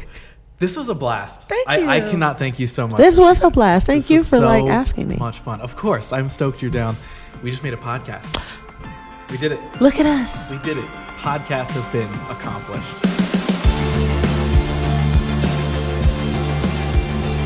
All right. Such a fun conversation. Of course, I say that at the end of most of these because, I am biasly going to think that all of these are great because I absolutely love doing them so much. So big thanks to Rasheedah for sharing all that she did, not just her fun story, but her fun outlook on things and all of the knowledge that she dropped in this one. Find her as well as all of her brands linked in the show notes for direct contact. Of course, a reminder in general that if you're in the Franklinton area, stop by the market and check it out. I said it 100 times in that conversation, and I truly do mean it. That was probably the best thing that could have popped up in the area. It was indeed much needed. Rasheedah really coming in clutch with that one. But hey, if you want to come in clutch for me and this show, well, you can do that by subscribing on whatever platform that you listened to this episode on. If you're watching it on YouTube, which is my personal YouTube channel, youtube.com/Ross Tyson, hit that subscribe button. Same with Apple Podcasts and Spotify or wherever you heard this at. And if you want to go the extra mile, you can leave us a star rating and a review. Seriously, that does help a ton more than you might think. So take an extra minute or two and leave us a rating and a review if you do see fit. Also, make sure to follow the show in general at WYDH Pod. You can also follow me personally. I am now at Ross Tyson. Tyson is spelled Theisen. And if you really liked what you heard, at the end of the day, just tell somebody about it. Mainly, of course, tell the internet, feed the machine, toss it on your Instagram story. You know the drill at this point. And one final reminder here as I say goodbye to check out our sponsors from this week and support them. If you're looking for some concerts to go to, well, PromoWest Productions has you covered. Visit PromoWestLive.com for all the information you need. Or if you know the show that's happening and you're ready to grab those tickets, jump over to AXS.com to get those anytime. And if you're looking for a place to live now or in the future, the place to go is River and Rich. Live in an awesome community like Franklinton. We talked a ton about it in this episode. It's an awesome art-filled area. They've got 1-bed, 2-bed, and townhouse-style apartments. So go set up a tour and check it all out by, of course, just going and visiting them in person, or get all your information from riverandrichcolumbus.com. And another reminder that right now, if you do decide to move in, you can use the code WYDHPOD for half off your deposit. And finally, Oak Cold Brew. It's dang good, and it's available in a 4-pack or any subscription brought straight to your door.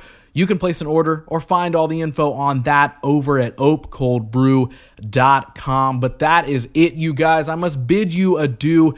Thank you so much for listening. If you're on YouTube, thanks for looking. And as always, I'll be back next episode with a brand new guest that you may or may not know of, but they'll be sharing a brand new story that you for sure never heard.